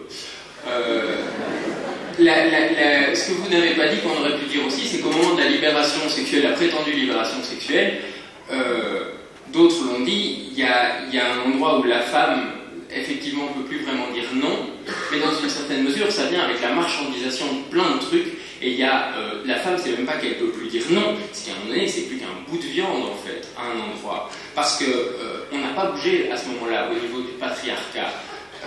Et le vrai problème, c'est celui-là, et en fait, le patriarcat, c'est une oppression économique aussi, mais à plein d'autres niveaux, et l'existence de la prostitution et de la pornographie, j'avais préparé ma question avant l'intervention de M. Brielli, mais il l'a très bien expliqué, c'est un soutien, c'est non seulement un soutien au patriarcat en tant que tel, c'est quelque chose qui conceptuellement et au niveau des valeurs et des machins, des trucs, soutient le patriarcat, mais c'est en plus économiquement un truc qui est tout à fait foireux pour peu qu'on ait un peu d'idée de critique du marché, simplement. Je passe plein de trucs parce que j'essaie de faire court, mais donc je pense pas qu'on peut dire que la violence sexuelle elle est moindre à un endroit où les gens regardent plus de porno. Je pense que la violence sexuelle elle baisse quand on attaque le patriarcat, ce qui n'est pas tout à fait la même chose. Et en fait, le problème, c'est peut-être qu'il faudrait une bonne fois balancer la morale, parce que, comme disait l'autre, la morale, ce qu'il y a d'en comprendre dans la morale, c'est que c'est toujours la morale des autres. Qu'elle soit anti-jouisseuse ou jouisseuse, c'est la même chose. En fait, il y en a qui ont envie de ne pas se branler, de ne pas se toucher, de rien faire, c'est leur problème, j'en ai rien à faire. Mais moi, personnellement, j'ai pas envie qu'on m'en empêche. Ça ne fait pas de moi quelqu'un qui ait envie, qui ait des putes, qui ait des... Enfin, le truc des putes, c'est quand même super violent, excusez-moi. Ouais. Juste un truc, qu'est-ce qu'on fait avec toutes les putes qui n'ont pas choisi d'être putes, excusez-moi, mais c'est ultra violent ce que vous dites, quoi. Il suffit qu'il y ait une pute qui n'ait pas choisi d'être pute, ou un pute qui n'ait pas choisi d'être pute, pour que l'ensemble des hommes et des femmes soient transformés en marchandises. Votre truc, c'est n'importe quoi à ce niveau-là. Je comprends pas comment on peut dire ça. Comment on peut juste prendre ma question, là, voilà, parce qu'il en faut une, à part le fait qu'on parle pas du patriarcat, comment est-ce qu'à un moment donné, on peut simplement présenter ça comme une liberté alors qu'il y a des gens donc c'est la négation de la liberté au niveau, c'est pas une question théorique. Présenter ça comme une libération, c'est un truc théorique et idéologique, mais au niveau matériel, quand il y a une personne qui est opprimée, comment on peut parler de libération? Merci beaucoup.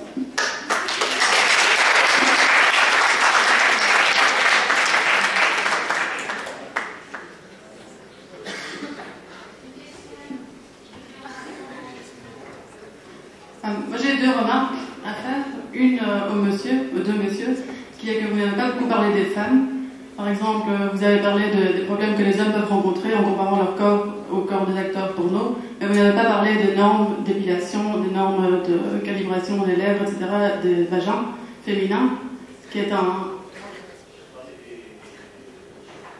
Mais vous avez passé plus de temps sur les hommes, et monsieur Psati, je vais vous faire la même remarque.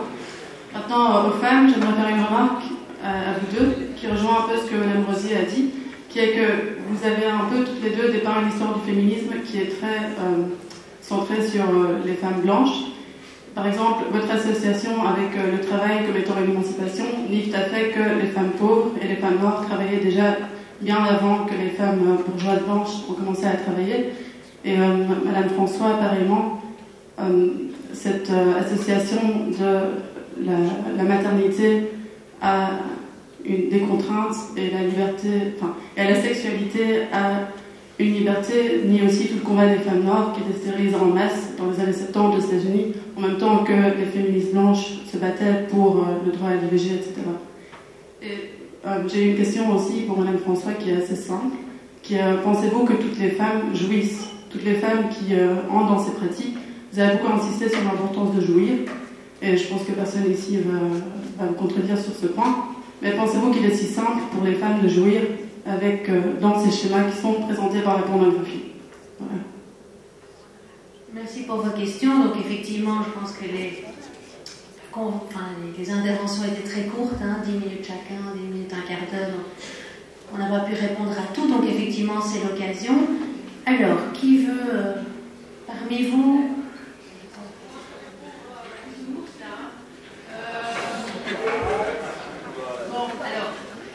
Tu dis que je suis très théorique, c'est justement l'inverse. J'ai travaillé 10 ans dans la prostitution, j'ai côtoyé les personnes prostituées, je ne me suis pas prostituée, donc effectivement, il n'y a pas d'actrice porno ici autour de la table. Je ne suis pas en train de faire la valorisation du métier de travailleur sexuel, je suis juste en train de dire qu'il est exercé sans contrainte, et que dès le moment où il est exercé sans contrainte, puisque les femmes ont droit de disposer librement de leur corps, il n'y a pas de raison de ne pas reconnaître la liberté de disposer de son corps pour une prostituée, il n'y a pas de raison de reconnaître la liberté de porter un voile. Les femmes ont droit à l'autodétermination. Dans la prostitution, il y a toujours consentement. S'il n'y a pas consentement, et je suis présidente des SOS Viol, s'il n'y a pas consentement, il y a viol. Et donc, entre un client, une cliente et une prostituée, il y a toujours un consentement. C'est la base même du contrat, de la rencontre, des 10 minutes, des 15 minutes qui vont faire qu'à un moment donné, il y a une jouissance sexuelle d'un côté et de l'argent de l'autre. Alors je comprends que ça casse les clichés de Centrillon ou je sais pas moi, de la non-marchandisation, mais il n'y a pas plus d'exploitation, je l'ai expliqué, dans la prostitution que dans les autres secteurs professionnels. Est-ce que, pour cela, les travailleuses sexuelles n'ont pas droit à une sécurité sociale? Est-ce que parce que les femmes prostituées ne gagnent pas assez d'argent, elles devraient du coup subir la police, l'inconfort de ne pas avoir un statut social? Enfin, je repose la question. Et donc, à force de parler à la place des prostituées, on en vient vraiment à nier complètement l'autodétermination des femmes à choisir leur destinée. Et dans la prostitution, les femmes ont choisi de se prostituer, comme les hommes qui sont dans la prostitution homosexuelle aussi, il y a toujours une question de choix. Si vous enlevez la question du choix, vous enlevez la liberté des personnes. Et donc vous parlez à la place d'eux. Et donc toi tu penses que tu n'as pas envie et tu penses que c'est une marchandisation, ok, mais tu dis toi-même qu'on doit respecter le choix de vie des personnes et les itinéraires de vie. Alors pour répondre à la question, ouh là là, je reviens un peu, sur la jouissance, c'était sur la jouissance des femmes ou c'était la jouissance dans le cadre du travail sexuel? Parce que dans le cadre du travail sexuel, il n'y a pas de jouissance, c'est pas ça. Léonore, c'était la jouissance dans...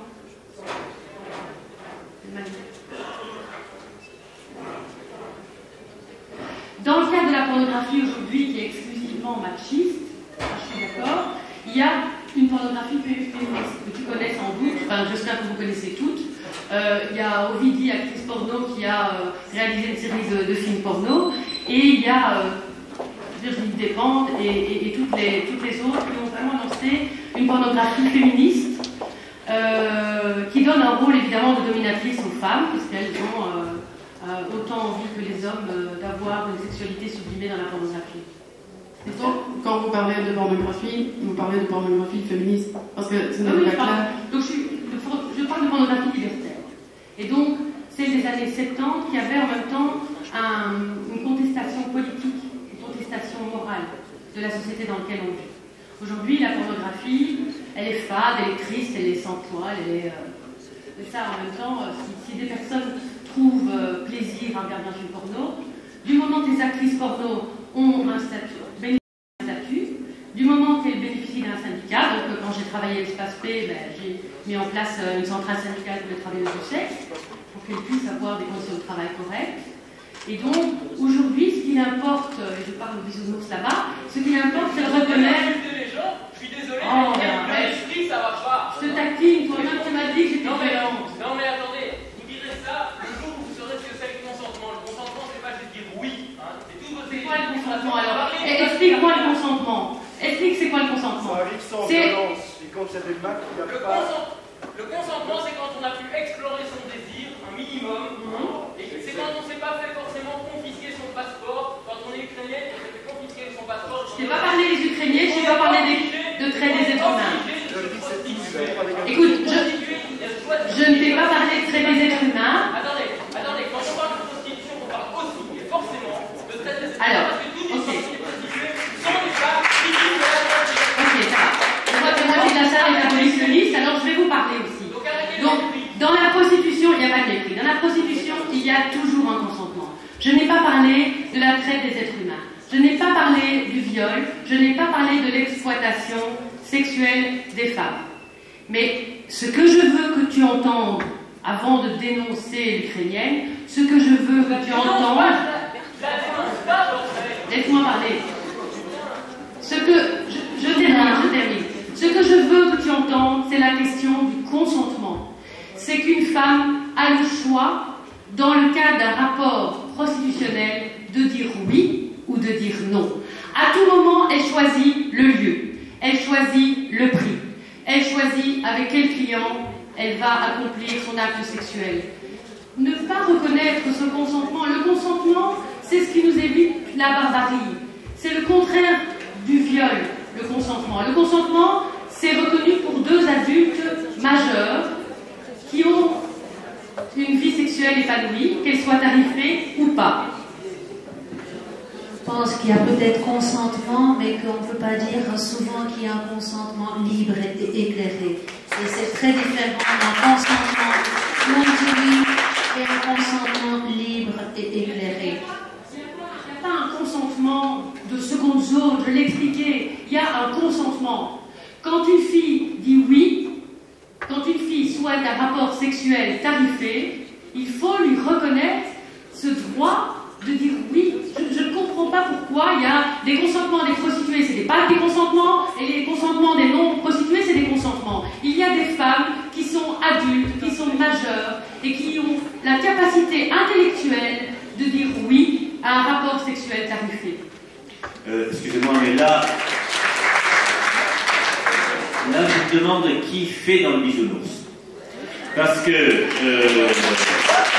sois sérieux, j'ai une petite expérience de la prostitution, moi aussi, de l'autre côté, parce que je suis corse, hein, figurez-vous, et que voilà.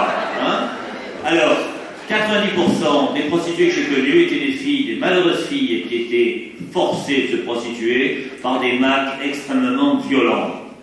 Extrêmement violents. Oui, ça, je pouvais fournir. Qu'elles soient françaises, ukrainiennes, africaines ou quoi que ce soit. Deuxièmement, il y a un site qui s'est ouvert il y a 2 ou 3 mois en direction des étudiantes pour les inciter à jouer au call girl pour 500 à 1000 euros la soirée. Si les loyers n'étaient pas si hauts, si la misère tout court, n'était pas celle qu'elle est, s'il n'y avait pas cette violence économique, est-ce qu'il y aurait eu 8000 inscriptions sur ce site rien qu'en France en 2 mois? Vous voyez? Ça aussi, c'est une forme de violence. La violence économique, elle est là. D'ailleurs, très souvent, dans un couple tout à fait standard, marié, constitué, etc., il y a également une violence qui s'exerce d'habitude, en quelque sorte. Alors, effectivement, c'est pas par hasard, d'ailleurs, que presque toutes les législations européennes ont admis le viol entre époux depuis quelques années. Hein. Il y a des violences constantes. Alors, entendre dire que, ma foi, les femmes, après tout, elles acceptent, elles veulent, si elles disent oui, mais vous plaisantez là. Hein? Vous plaisantez sérieusement. 90% de la prostitution, ce sont des filles contraintes, à qui effectivement on a enlevé leur passeport, qu'on contraint par la force. Vous voulez savoir ce que c'est la croix des vaches? C'était une façon de marquer une croix au couteau sur le visage des filles pour leur faire bien comprendre qui était le patron. Ça se fait depuis les années 20, ce genre de choses. Alors, ça va. Alors, je voulais aussi répondre à votre question. J'ai pas pu parler effectivement du porno homosexuel. Il se trouve que il y a 2 choses très drôles, si je peux dire. Enfin, il y a une qui est drôle, l'autre qui n'est pas. Il y a un porno gay qui est aussi monstrueux d'ailleurs que le porno hétéro. Le même, avec les mêmes gosses soumis à des mêmes machos, etc. Et puis il y a un porno lesbien que je trouve moi extraordinairement drôle, parce que, je finis, qui représente systématiquement, c'est vous dire à quel point c'est standardisé. 2 filles qui baisent ensemble, et bien sûr arrive un mec, parce que 2 filles qui baisent ensemble ont forcément besoin d'un mec. Voilà, 90% du porno là-dessus, c'est ça. Et puis, il y a effectivement des tentatives, j'en parle d'ailleurs dans mon bouquin, pour représenter autre chose. C'est extraordinairement marginal, parce que ça ne rentre pas dans le flux général des hubs pornographiques. Il faut vraiment savoir où aller les chercher. J'ai les adresses, d'ailleurs, il n'y a pas de problème. Mais vous aussi, j'imagine. Mais ce n'est pas ça. Vous savez parfaitement que la pornographie qui se vend, qui est dans le mainstream général, c'est pas ça du tout. D'ailleurs, je dis mainstream, vous avez remarqué, la pornographie parle anglais. Hein? Ça aussi, c'est un fait économique derrière. C'est-à-dire, c'est la langue, finalement, du capitalisme depuis le début. Et c'est un fait, je l'assure, strictement économique. Est-ce que vous voulez répondre sur l'ethnocentrisme sexuel, représentation d'autres personnes? Ou la dernière, je voudrais, donc quand on parle de porno j'ai l'impression qu'on fait l'amalgame. Quand moi je parlais de la porno, je parlais des bienfaits de la porno. Et je n'ai pas étudié comme monsieur ici les chiffres, l'industrie pornographique. C'est pas ça qui m'intéresse. C'est regardez xhamster.com dans les top rated. Dans chaque site, je vais dans les top rated. Moi, ce qui m'intéresse, c'est pas ce que fait l'industrie pornographique. C'est ce que regardent les gens. Dans les top rated, vous allez voir des gens tout à fait normaux. Ce ne sont pas des pornostars. Donc on ne parle pas ici de l'exploitation, de la non-exploitation. C'est des trucs tout à fait amateurs. On a parlé des poils, il y a des gens qui sont poilus, des gens qui ne sont pas poilus. C'est vous, c'est moi, c'est des gens tout à fait normaux. Et au jour d'aujourd'hui, c'est ça que je ne comprends pas, l'industrie pharmaceutique. L'industrie pornographique, je pense qu'elle est dirigée par des gens qui sont bêtes. Ils sont bêtes parce que si leur but c'est de gagner de l'argent, demandez le client qu'est-ce qu'il cherche. 60 à 70% des hommes qui baissent, les hommes modernes qui baissent maintenant, la seule chose qui les intéresse, c'est de regarder dans les yeux de leur femme pour voir quel est le plaisir qu'ils donnent, et ils sont indirectement excités par ça. Donc l'homme, c'est un voyeur. La première des choses que l'homme moderne aujourd'hui cherche, c'est l'orgasme féminin. C'est la vue de l'orgasme féminin. Dans vos trucs d'industrie, il n'y a pas ça. Les gens ne regardent pas ça. Croyez-moi que dans la majorité des gens regardent des films amateurs sur Internet et cherchent à regarder le plaisir, l'échange, le regard, que ce soit chez les lesbiennes, que ce soit chez les gays, et ce n'est pas les films produits par l'industrie. Peut-être d'autres questions, voilà, du côté là. Bonjour, donc moi c'est Renaud Mas, je suis chercheur ici à l'ULB et un de mes champs de recherche c'est le porno. Donc je suis assez content de vous avoir entendu et en même temps je suis assez énervé, je dois vous avouer, parce que ce que j'ai pu entendre en matière de porno revient au poncif éventuel. Donc la pornographie est un tout unifié, il n'y a pas de spécificité, enfin, on mélange la gamme, on fait un concept qu'on offre, et du coup chacun discute d'un registre différent évidemment, et on a une espèce de non-débat qui s'enflamme avec les mêmes effectifs que d'habitude. Mais ça fait quelques années que je participe à des conférences de ce type, et ça fait quelques années que systématiquement on arrive au même point. Alors, je voudrais d'abord insister sur 3 éléments qui me semblent essentiels, et puis après poser une question. La première chose, c'est que lorsqu'on étudie le porno, ça vaut la peine de regarder des films porno, ça vaut la peine de regarder qui consomme, faire des études des consommateurs sur les sites web. On se rend compte, par exemple, que l'essentiel des sites web, ce sont des hommes entre 40 et 50 ans qui habitent aux États-Unis ou en Europe, qui regardent les films sur etc. Et donc, on se rend compte que c'est quand même une population très spécifique, qui a des goûts très spécifiques, qu'en plus on peut cibler, on peut voir que les Américains préfèrent quand il n'y a pas de poils, que les Européens préfèrent quand il y en a un peu plus. Enfin voilà, il y a moyen de faire des choses, d'aller vers des publics, d'aller vers une analyse un peu sociologique des choses. Enfin voilà. Deuxième élément évidemment important quand on fait un travail sur le porno, c'est de voir qui travaille dans l'industrie, les acteurs, bien sûr, c'est évident, mais aussi qui filme, qui est réalisateur, qui est le producteur, qui distribue, quelles sont les chaînes de distribution, etc. etc. Je suis vraiment en attente là, voilà, d'avoir des développements par rapport à toutes ces chaînes de l'industrie. On parle beaucoup de l'industrie pornographique, mais finalement, on a l'impression que c'est 3 sites web ou 4 sites web et des grandes mafias dont on ne sait pas où elles sont vraiment localisées. Bon, il y a des consortiums, ils existent, ils sont cotés en bourse, il y a moyen de savoir qui c'est, il y a moyen d'étudier comment l'effondrement du mur a permis, par exemple, un consortium de porno-gays comme Bellamy, de voir sa distribution complètement explosée grâce au fait d'aller chercher des acteurs à bas prix dans les pays après l'effondrement du mur, en proposant aussi des scènes barbaques avec des acteurs qui, pour le coup, consentent peut-être, mais parce qu'ils ont de très beaux rêves. Il faut voir les interviews qu'ils donnent. Ils croient que parce qu'ils jouent dans ces films-là, ils vont avoir un visa aux États-Unis. Enfin, je veux dire, il y a plein de choses à faire là derrière, et je trouve le débat à cet égard vraiment, vraiment pauvre, et ça me pose un problème. La deuxième Deuxième élément que je veux absolument pointer, c'est que systématiquement quand on parle de porno, on parle évidemment de prostitution. Je travaille aussi sur la prostitution, c'est amusant, je fais comme tout le monde. Mais il y a quand même une spécificité au porno, c'est qu'on montre quelque chose qui n'est pas forcément la réalité. Lorsqu'on parle de porno, on ne parle pas d'une jouissance réelle, il y a des trucages dans le porno, il faut aller voir les réalisateurs, leur causer.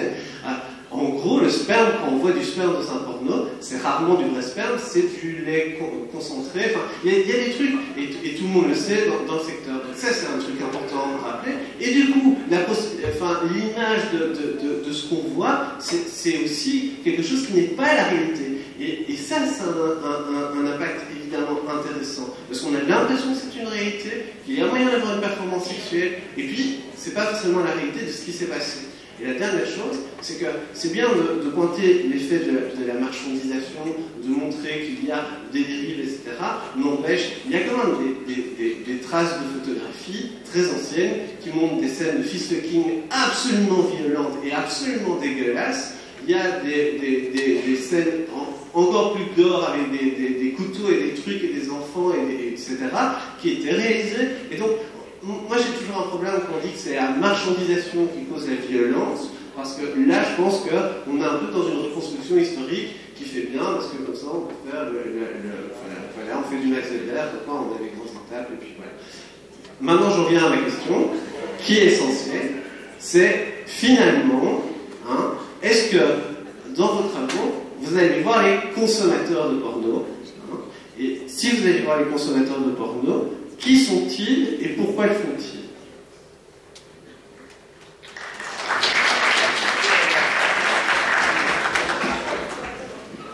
Je pense que j'ai répondu à la question.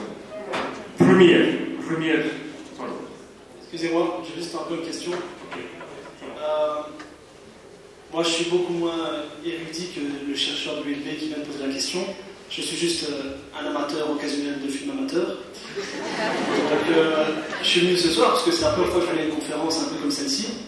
Et c'est déjà super intéressant qu'il y a un peu 4 sons de cloche différents. Moi, j'ai juste une question à poser à monsieur Erotoman, auteur de livres érotiques très intéressants. Donc, la question que je voulais poser, c'était, contrairement aux sexologues, vous avez fait un jugement, entre guillemets, sans appel par rapport à la pornographie de masse. Vous l'avez condamné en disant que voilà, ça tue l'amour, ça tue l'homme, ça tue la femme. Personnellement, vous n'êtes pas parti jusqu'aux alternatives. Donc, est-ce que vous pensez qu'il faudrait, par exemple, tout simplement interdire la pornographie de masse? Ou, par exemple, moi c'est plus mon avis, je trouve que le problème, c'est pas vraiment la pornographie en tant que telle, c'est plus ce qu'elle représente, son fond, c'est-à-dire que je trouve qu'elle manque de qualité, de rapport humain, de pertinence. Et est-ce qu'il ne faut pas, comme les autres produits culturels, tenter de leur donner un peu plus de richesse et finalement leur donner un peu plus de comment dire ça, pour faire en sorte qu'ils soient un peu plus éducatifs et un peu plus intéressants que ce qu'ils font un peu moins. Voilà.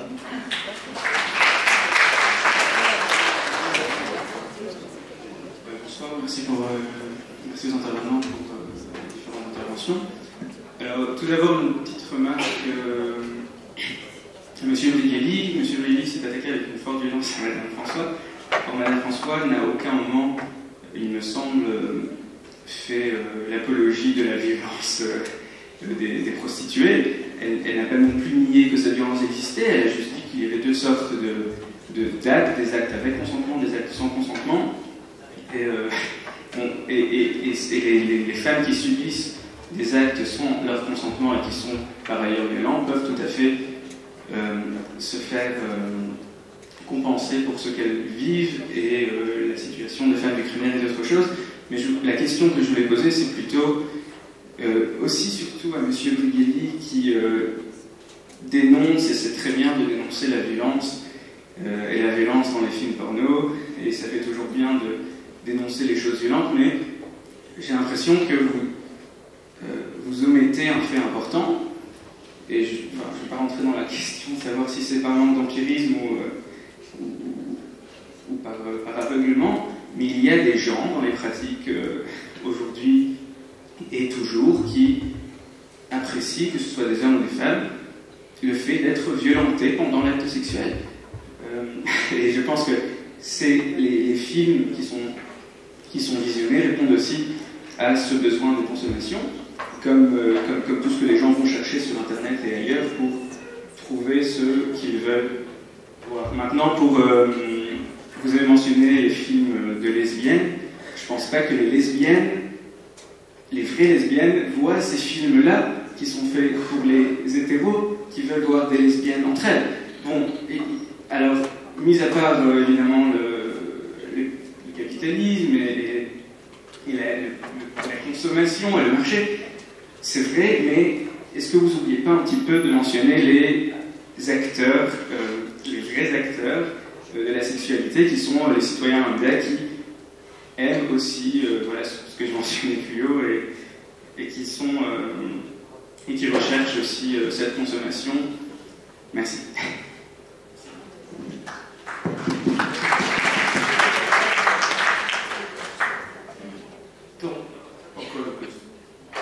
Oui, juste une dernière question à vous. Vous avez dit que, en général, les filles n'aimaient pas trop regarder les films pornographiques, et encore quand elles le faisaient, c'était plutôt avec leur mec, et même quand elles le faisaient avec leur mec, elles n'aimaient pas trop parce qu'elles se comparaient souvent aux nanas dans les films. Elle est plus belle que moi, elle est blonde, machin. Mais alors, que dire des filles qui regardent de la pornographie toutes seules? D'abord, est-ce qu'il y en a? Si oui, est-ce qu'elles sont vraiment une minorité? Et si elles sont une minorité, c'est quoi?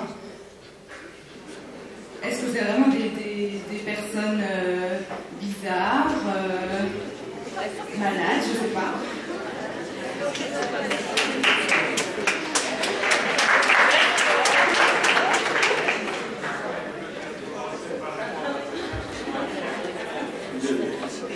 Je vais juste poser une dernière question aussi alors.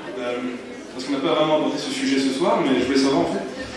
J'ai remarqué souvent quand on fait des débats sur la prostitution ou la pornographie, il y a un thème qui revient très très souvent quand on est opposé à la prostitution et à la pornographie, c'est en gros, on est puritain ou coincé du cul si on n'aime pas vraiment voir des femmes marchandisées par des macros, marchandisées par des réalisateurs véreux. Donc je voulais savoir, parce que je sais que Jean-Paul Brigali a travaillé sur le sujet, et je sais aussi que Catherine François aime bien souvent traiter les gens de puritains quand on critique la pornographie. Donc je voulais savoir, est-ce qu'on peut ne pas apprécier, je ne sais pas moi, les réalisations de Marc Dorcel ou voir des femmes vendues sur les rues sans être pour autant forcément un puritain, un conservateur?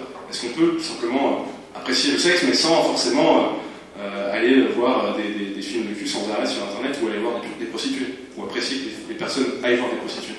Voilà.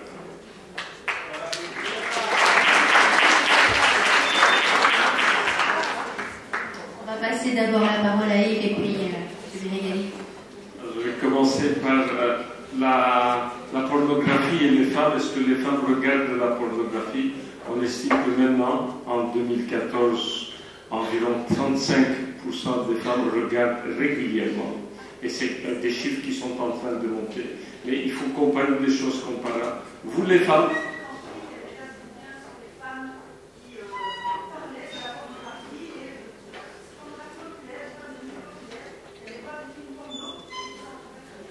donc on parle ici évidemment d'Internet.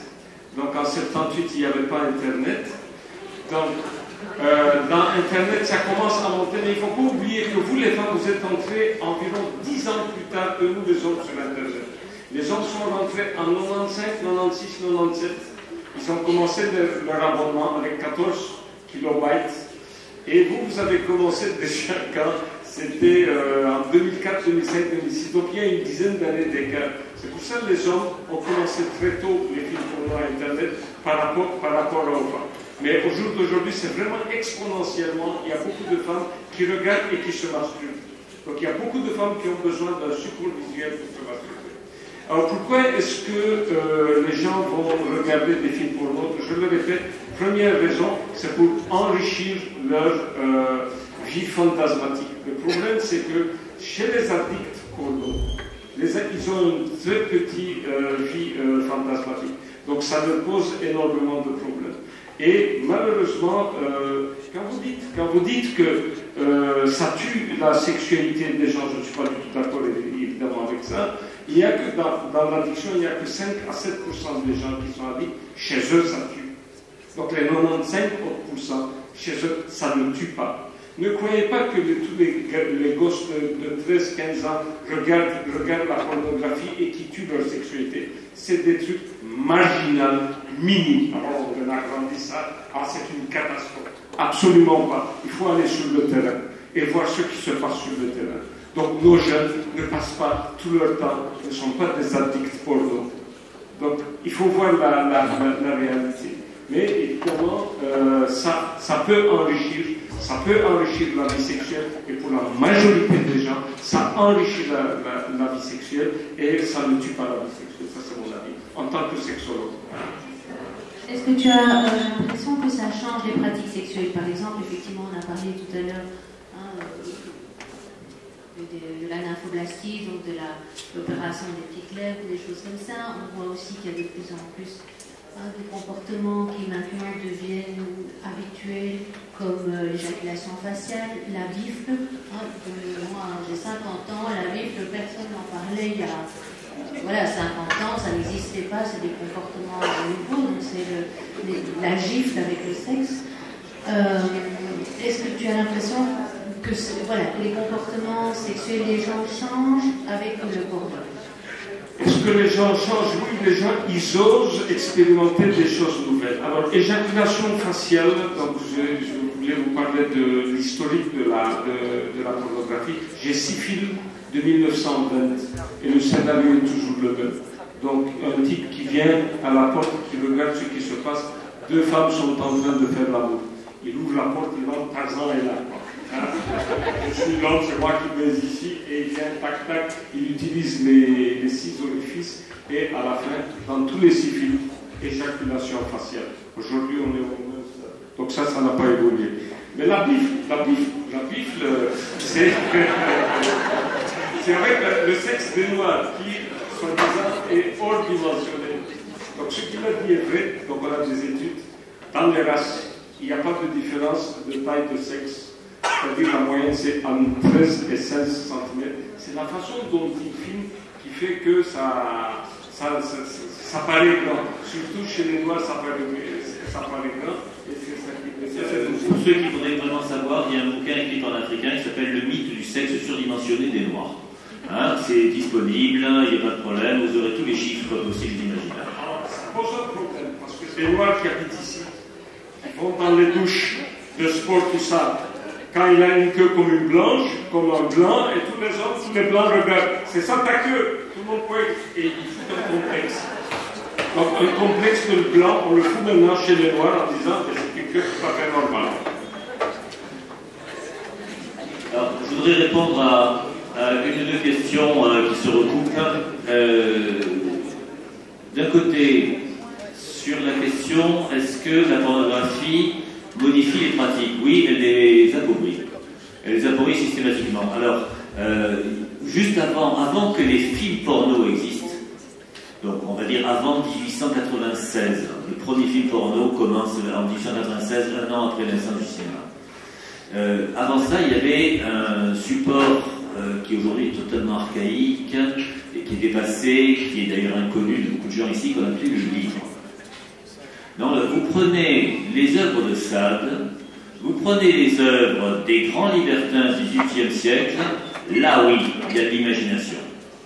Là oui, il y a des standards nouveaux. Là oui, il y a des fantasmes intéressants. La pornographie est quelque chose qui a terriblement, qui est d'un conformisme accablant. Vous lisez n'importe quel bouquin de, je sais pas moi, Yoko Ogawa, Hôtel Iris par exemple, vous en saurez beaucoup plus sur le shibari que dans n'importe quel film pornographique. Pour reprendre ce que disait notre ami ici, oui, effectivement, il y a des gens qui aiment la violence. Il se trouve que les livres érotiques que j'ai écrits parlaient de ça. Vous le savez ou vous ne le savez pas, sinon vous chercherez les œuvres écrites par une certaine Florence Dugas. Voilà. Ou par un certain Hugo Trauer. Il y en a d'autres aussi, je ne vais pas vous inonder de l'ensemble de... Et ce que j'ai pu écrire à un certain moment laisse Fifty Shades très loin derrière. Vous voyez, Voilà. Mais ça se passait entre adultes consentants, entre gens qui savaient exactement ce qu'ils voulaient, sans qu'il y ait une quelconque intervention financière dedans. Et l'objectif, c'était d'appliquer l'imagination sans limite que l'on peut avoir à un objectif qui est de jouir véritablement sans entrave. Voilà. Pour reprendre ce qu'on disait, effectivement, on ne jouit pas tout le temps, mais on peut essayer quand même d'aller à chaque fois plus loin. On a utilisé plusieurs fois le mot fantasme. Moi, je l'utilise dans un sens très limité. J'appelle le fantasme ce qui n'est pas réalisable. Mais j'appelle désir tout le reste. Voilà. C'est-à-dire que si vous pensez qu'en vous jetant du 14e étage et en agitant les bras, vous pouvez voler, ça c'est un fantasme. En revanche, faire l'amour à 3, 4, 5, 6, 12, faire comme Michel Onfray, aller dans des cercles échangistes, etc., c'est tout à fait réalisable. Il y a une zone grise entre le fantasme et le désir qui est accessible à n'importe qui, pourvu qu'on cherche un petit peu quelles sont nos limites. Alors pour aller dans votre sens, oui, on peut aller assez loin finalement. Hein, il y a des gens qui sont allés très loin, même il y en a certains qui ont laissé la peau. Hein, sauf erreur, David Carradine est mort d'un truc comme ça, hein, sur un jeu de foulard qui a mal tourné. Mais on peut aller extrêmement loin. Ça, c'est pas le problème. Le problème, quand je parlais de violence tout à l'heure, il s'agissait de violence imposée. Quand on donne 10 coups de poing à quelqu'un pour qu'il fasse quelque chose et qu'il n'est pas d'accord, c'est de la violence imposée. Voilà, c'est tout. Hein. Et de ce point de vue-là, je ne suis pas sûr du tout que la pornographie facilite les mœurs. Autant, en plus de ça, il y a un appauvrissement extraordinaire. Quand on regarde un film porno, on est passif. On n'a rien à imaginer, tout vous est fourni. Quand on lit un livre, on est obligé, ça figure aussi qu'on appelle l'hypotypose pour les spécialistes, on est obligé de se représenter les choses, de se les représenter sans cesse. Et là, oui, ça stimule l'imagination de façon extraordinaire. À l'extrême limite, si je poussais un tout petit peu, non seulement j'interdirais volontiers les films pornographiques, mais j'imposerais la lecture des bons ouvrages dans les classes de collège, vous voyez. C'est-à-dire plutôt que de leur apprendre le sexe très grisâtre qu'on leur apprend dans les cours d'éducation sexuelle, etc., leur dire, ben voilà, vous voyez, chez le Marquis de Sade, ça se passait comme ça.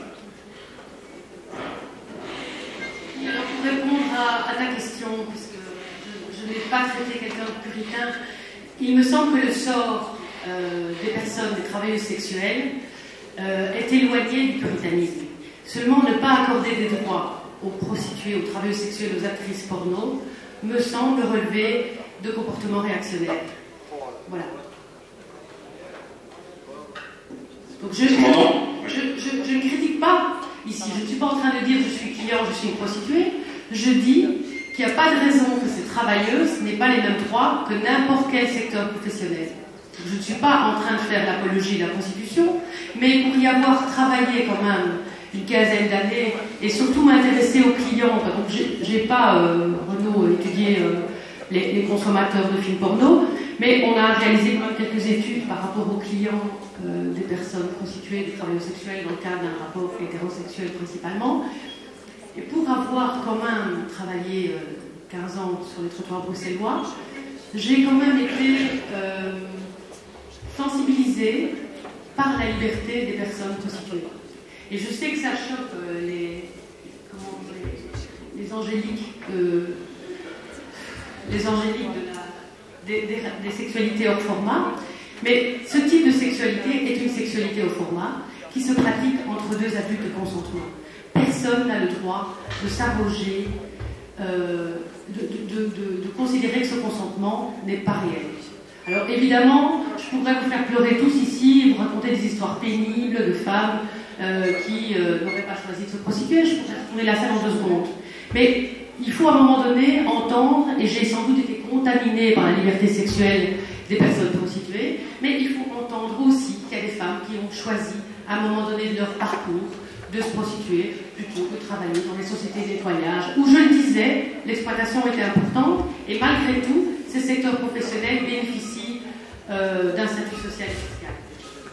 En fait, ce que je voulais dire, tout simplement, c'est que quand on débat souvent sur la prostitution et sur la pornographie, quand on critique par exemple le fait que dans la pornographie, dans la prostitution, en tout cas la pornographie rémunérée, il y a le sexe qui entre dans la sphère commerciale, et ce qui rend déjà un gros problème, en tout cas en termes de consentement, puisque de nombreuses prostituées, de nombreuses actrices sont dedans parce que tout simplement elles sont misérables au sens financier du terme.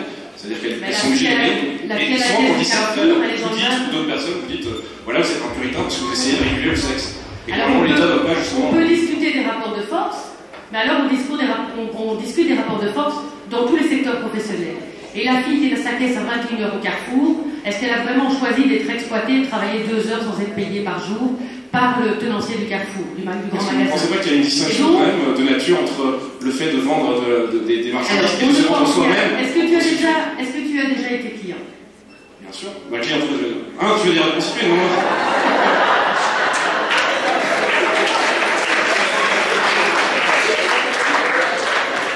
J'avais compris cliente supermarché. Si tu as déjà eu la chance de bénéficier d'un massage hors partie génitale, parlons de ça. Parlons d'un massage de dos. Comme ça, on reste dans la pudeur. Il n'y a pas rémunéré. Si tu fais la réflexologie, un massage du dos, tu payes 50 € pour le masseur. En quoi, si tu te fais masser ton pénis ou ton clitoris, tout d'un coup, tout serait scandaleusement horrible. En quoi, à un moment donné, la personne qui te pratique le massage du pénis serait exploitée, puisque de toute façon, il y a une compensation financière. Donc le type qui masse ta colonne vertébrale, ça va, mais la femme, qui masse ton pénis, ça devient sujet à controverse. Pourquoi la personne qui masse ton pénis n'a pas droit à un statut social? Pourquoi la personne qui masse ton pénis n'a pas droit à un congé de maternité? Pourquoi? Mais pas seulement forcément masser le pénis, mais la pénétration à ce moment-là, c'est peut-être différent, non? Je sais pas, selon vous. Non? Diabolisme le salariat, faut le généraliser, quoi. Écoute, on n'a pas refusé un statut aux ouvriers de la FN qui fabriquent des armes pour tuer toute une série de populations bien loin d'ici. Et pourtant, ils fabriquent des armes. Eh bien, eux, ils ont des droits. Ils ont un statut social et fiscal. Alors, si on commence à connoter les productivités des uns et des autres, on peut aller jusque dans tous les secteurs qui participent à l'esclavage des personnes plus pauvres dans d'autres continents. Et alors, on peut aussi avoir des problèmes moraux. Mais pourtant, ces ouvriers qui fabriquent des armes pour tuer, ils ont un statut social et fiscal. Alors, pourquoi les personnes prostituées n'auraient pas droit à ce statut social? Pourquoi? Et on ne peut pas avoir juste la cohérence de se battre à la fois contre l'exploitation du salariat, contre l'exploitation dans les mines, dans le machin, dans le truc partout, et la cohérence de se battre à la fois contre cette exploitation-là et contre l'exploitation de la prostitution. Excuse-moi, juste laisser terminer en fait les intervenants parce que c'est en train de se terminer, tout le monde est en train de partir. Donc on va peut-être laisser les intervenants faire leur dernière réponse. Comme ça. Après, si tu veux débattre avec eux, tu peux le faire, hein, on s'est terminé avec ça, pas de souci. Il y avait un dernier point, parce qu'il y a plusieurs personnes là qui peuvent penser que se battre dans la pornographie, c'est jouer les pères, la morale, etc. Je voudrais dire une chose très nette. Vous avez aux États-Unis à la fois la plus grande industrie pornographique qui soit, essentiellement centrée sur la Californie, la San Fernando Valley, etc. Et c'est une vraie industrie. Je rappelle qu'aux États-Unis, la plus grosse consommation, c'est pas tellement via Internet, mais c'est via des circuits privés, des circuits payants dans les hôtels. C'est comme ça qu'on sait d'ailleurs que le temps de visionnage est d'ordre de 5 à 6 minutes. C'est-à-dire que les types louent un film, font leur petite affaire, se masturbent, comme dit notre ami, et puis ça s'arrête là. Et simultanément, c'est le même pays qui produit les plus grands mouvements puritains qui soient. Et je voudrais dire une chose, je n'ai pas trop le temps de l'analyser ici, ce sont les deux faces, au fond, du même mécanisme. C'est-à-dire que d'un côté, on fabrique de la pornographie, de l'autre côté, on fabrique du puritanisme. Dans les deux cas, ce sont des sociétés malades. Ce sont des sociétés extraordinairement malades. Ceux qui font le puritanisme, s'insurge non pas contre la pornographie, qu'il laisse d'ailleurs proliférer dans son coin, mais contre ce qu'on pourrait appeler justement le libertinage. Il y a une idée associée à la religion, etc., qui est très nette. Et d'un autre côté, ceux qui font de la pornographie s'accommodent très très bien d'ailleurs du puritanisme, parce que le puritanisme, c'est le terreau sur lequel prospère, aux États-Unis au moins, la pornographie. Il y a un aller-retour entre les deux, et à un sens, la pornographie est un mode outré de puritanisme, où on vous dit, voilà, il faut faire ça, ça, ça et ça, et on vous montre rien d'autre. Rien d'autre. Les films sont d'un conformisme absolument accablant. Alors il fut un temps où le conformisme c'était la position de missionnaire et rien d'autre. Actuellement c'est, fellation, levrette, sodomie, éjaculation faciale et rien d'autre. Mon Dieu, c'est d'une tristesse à pleurer.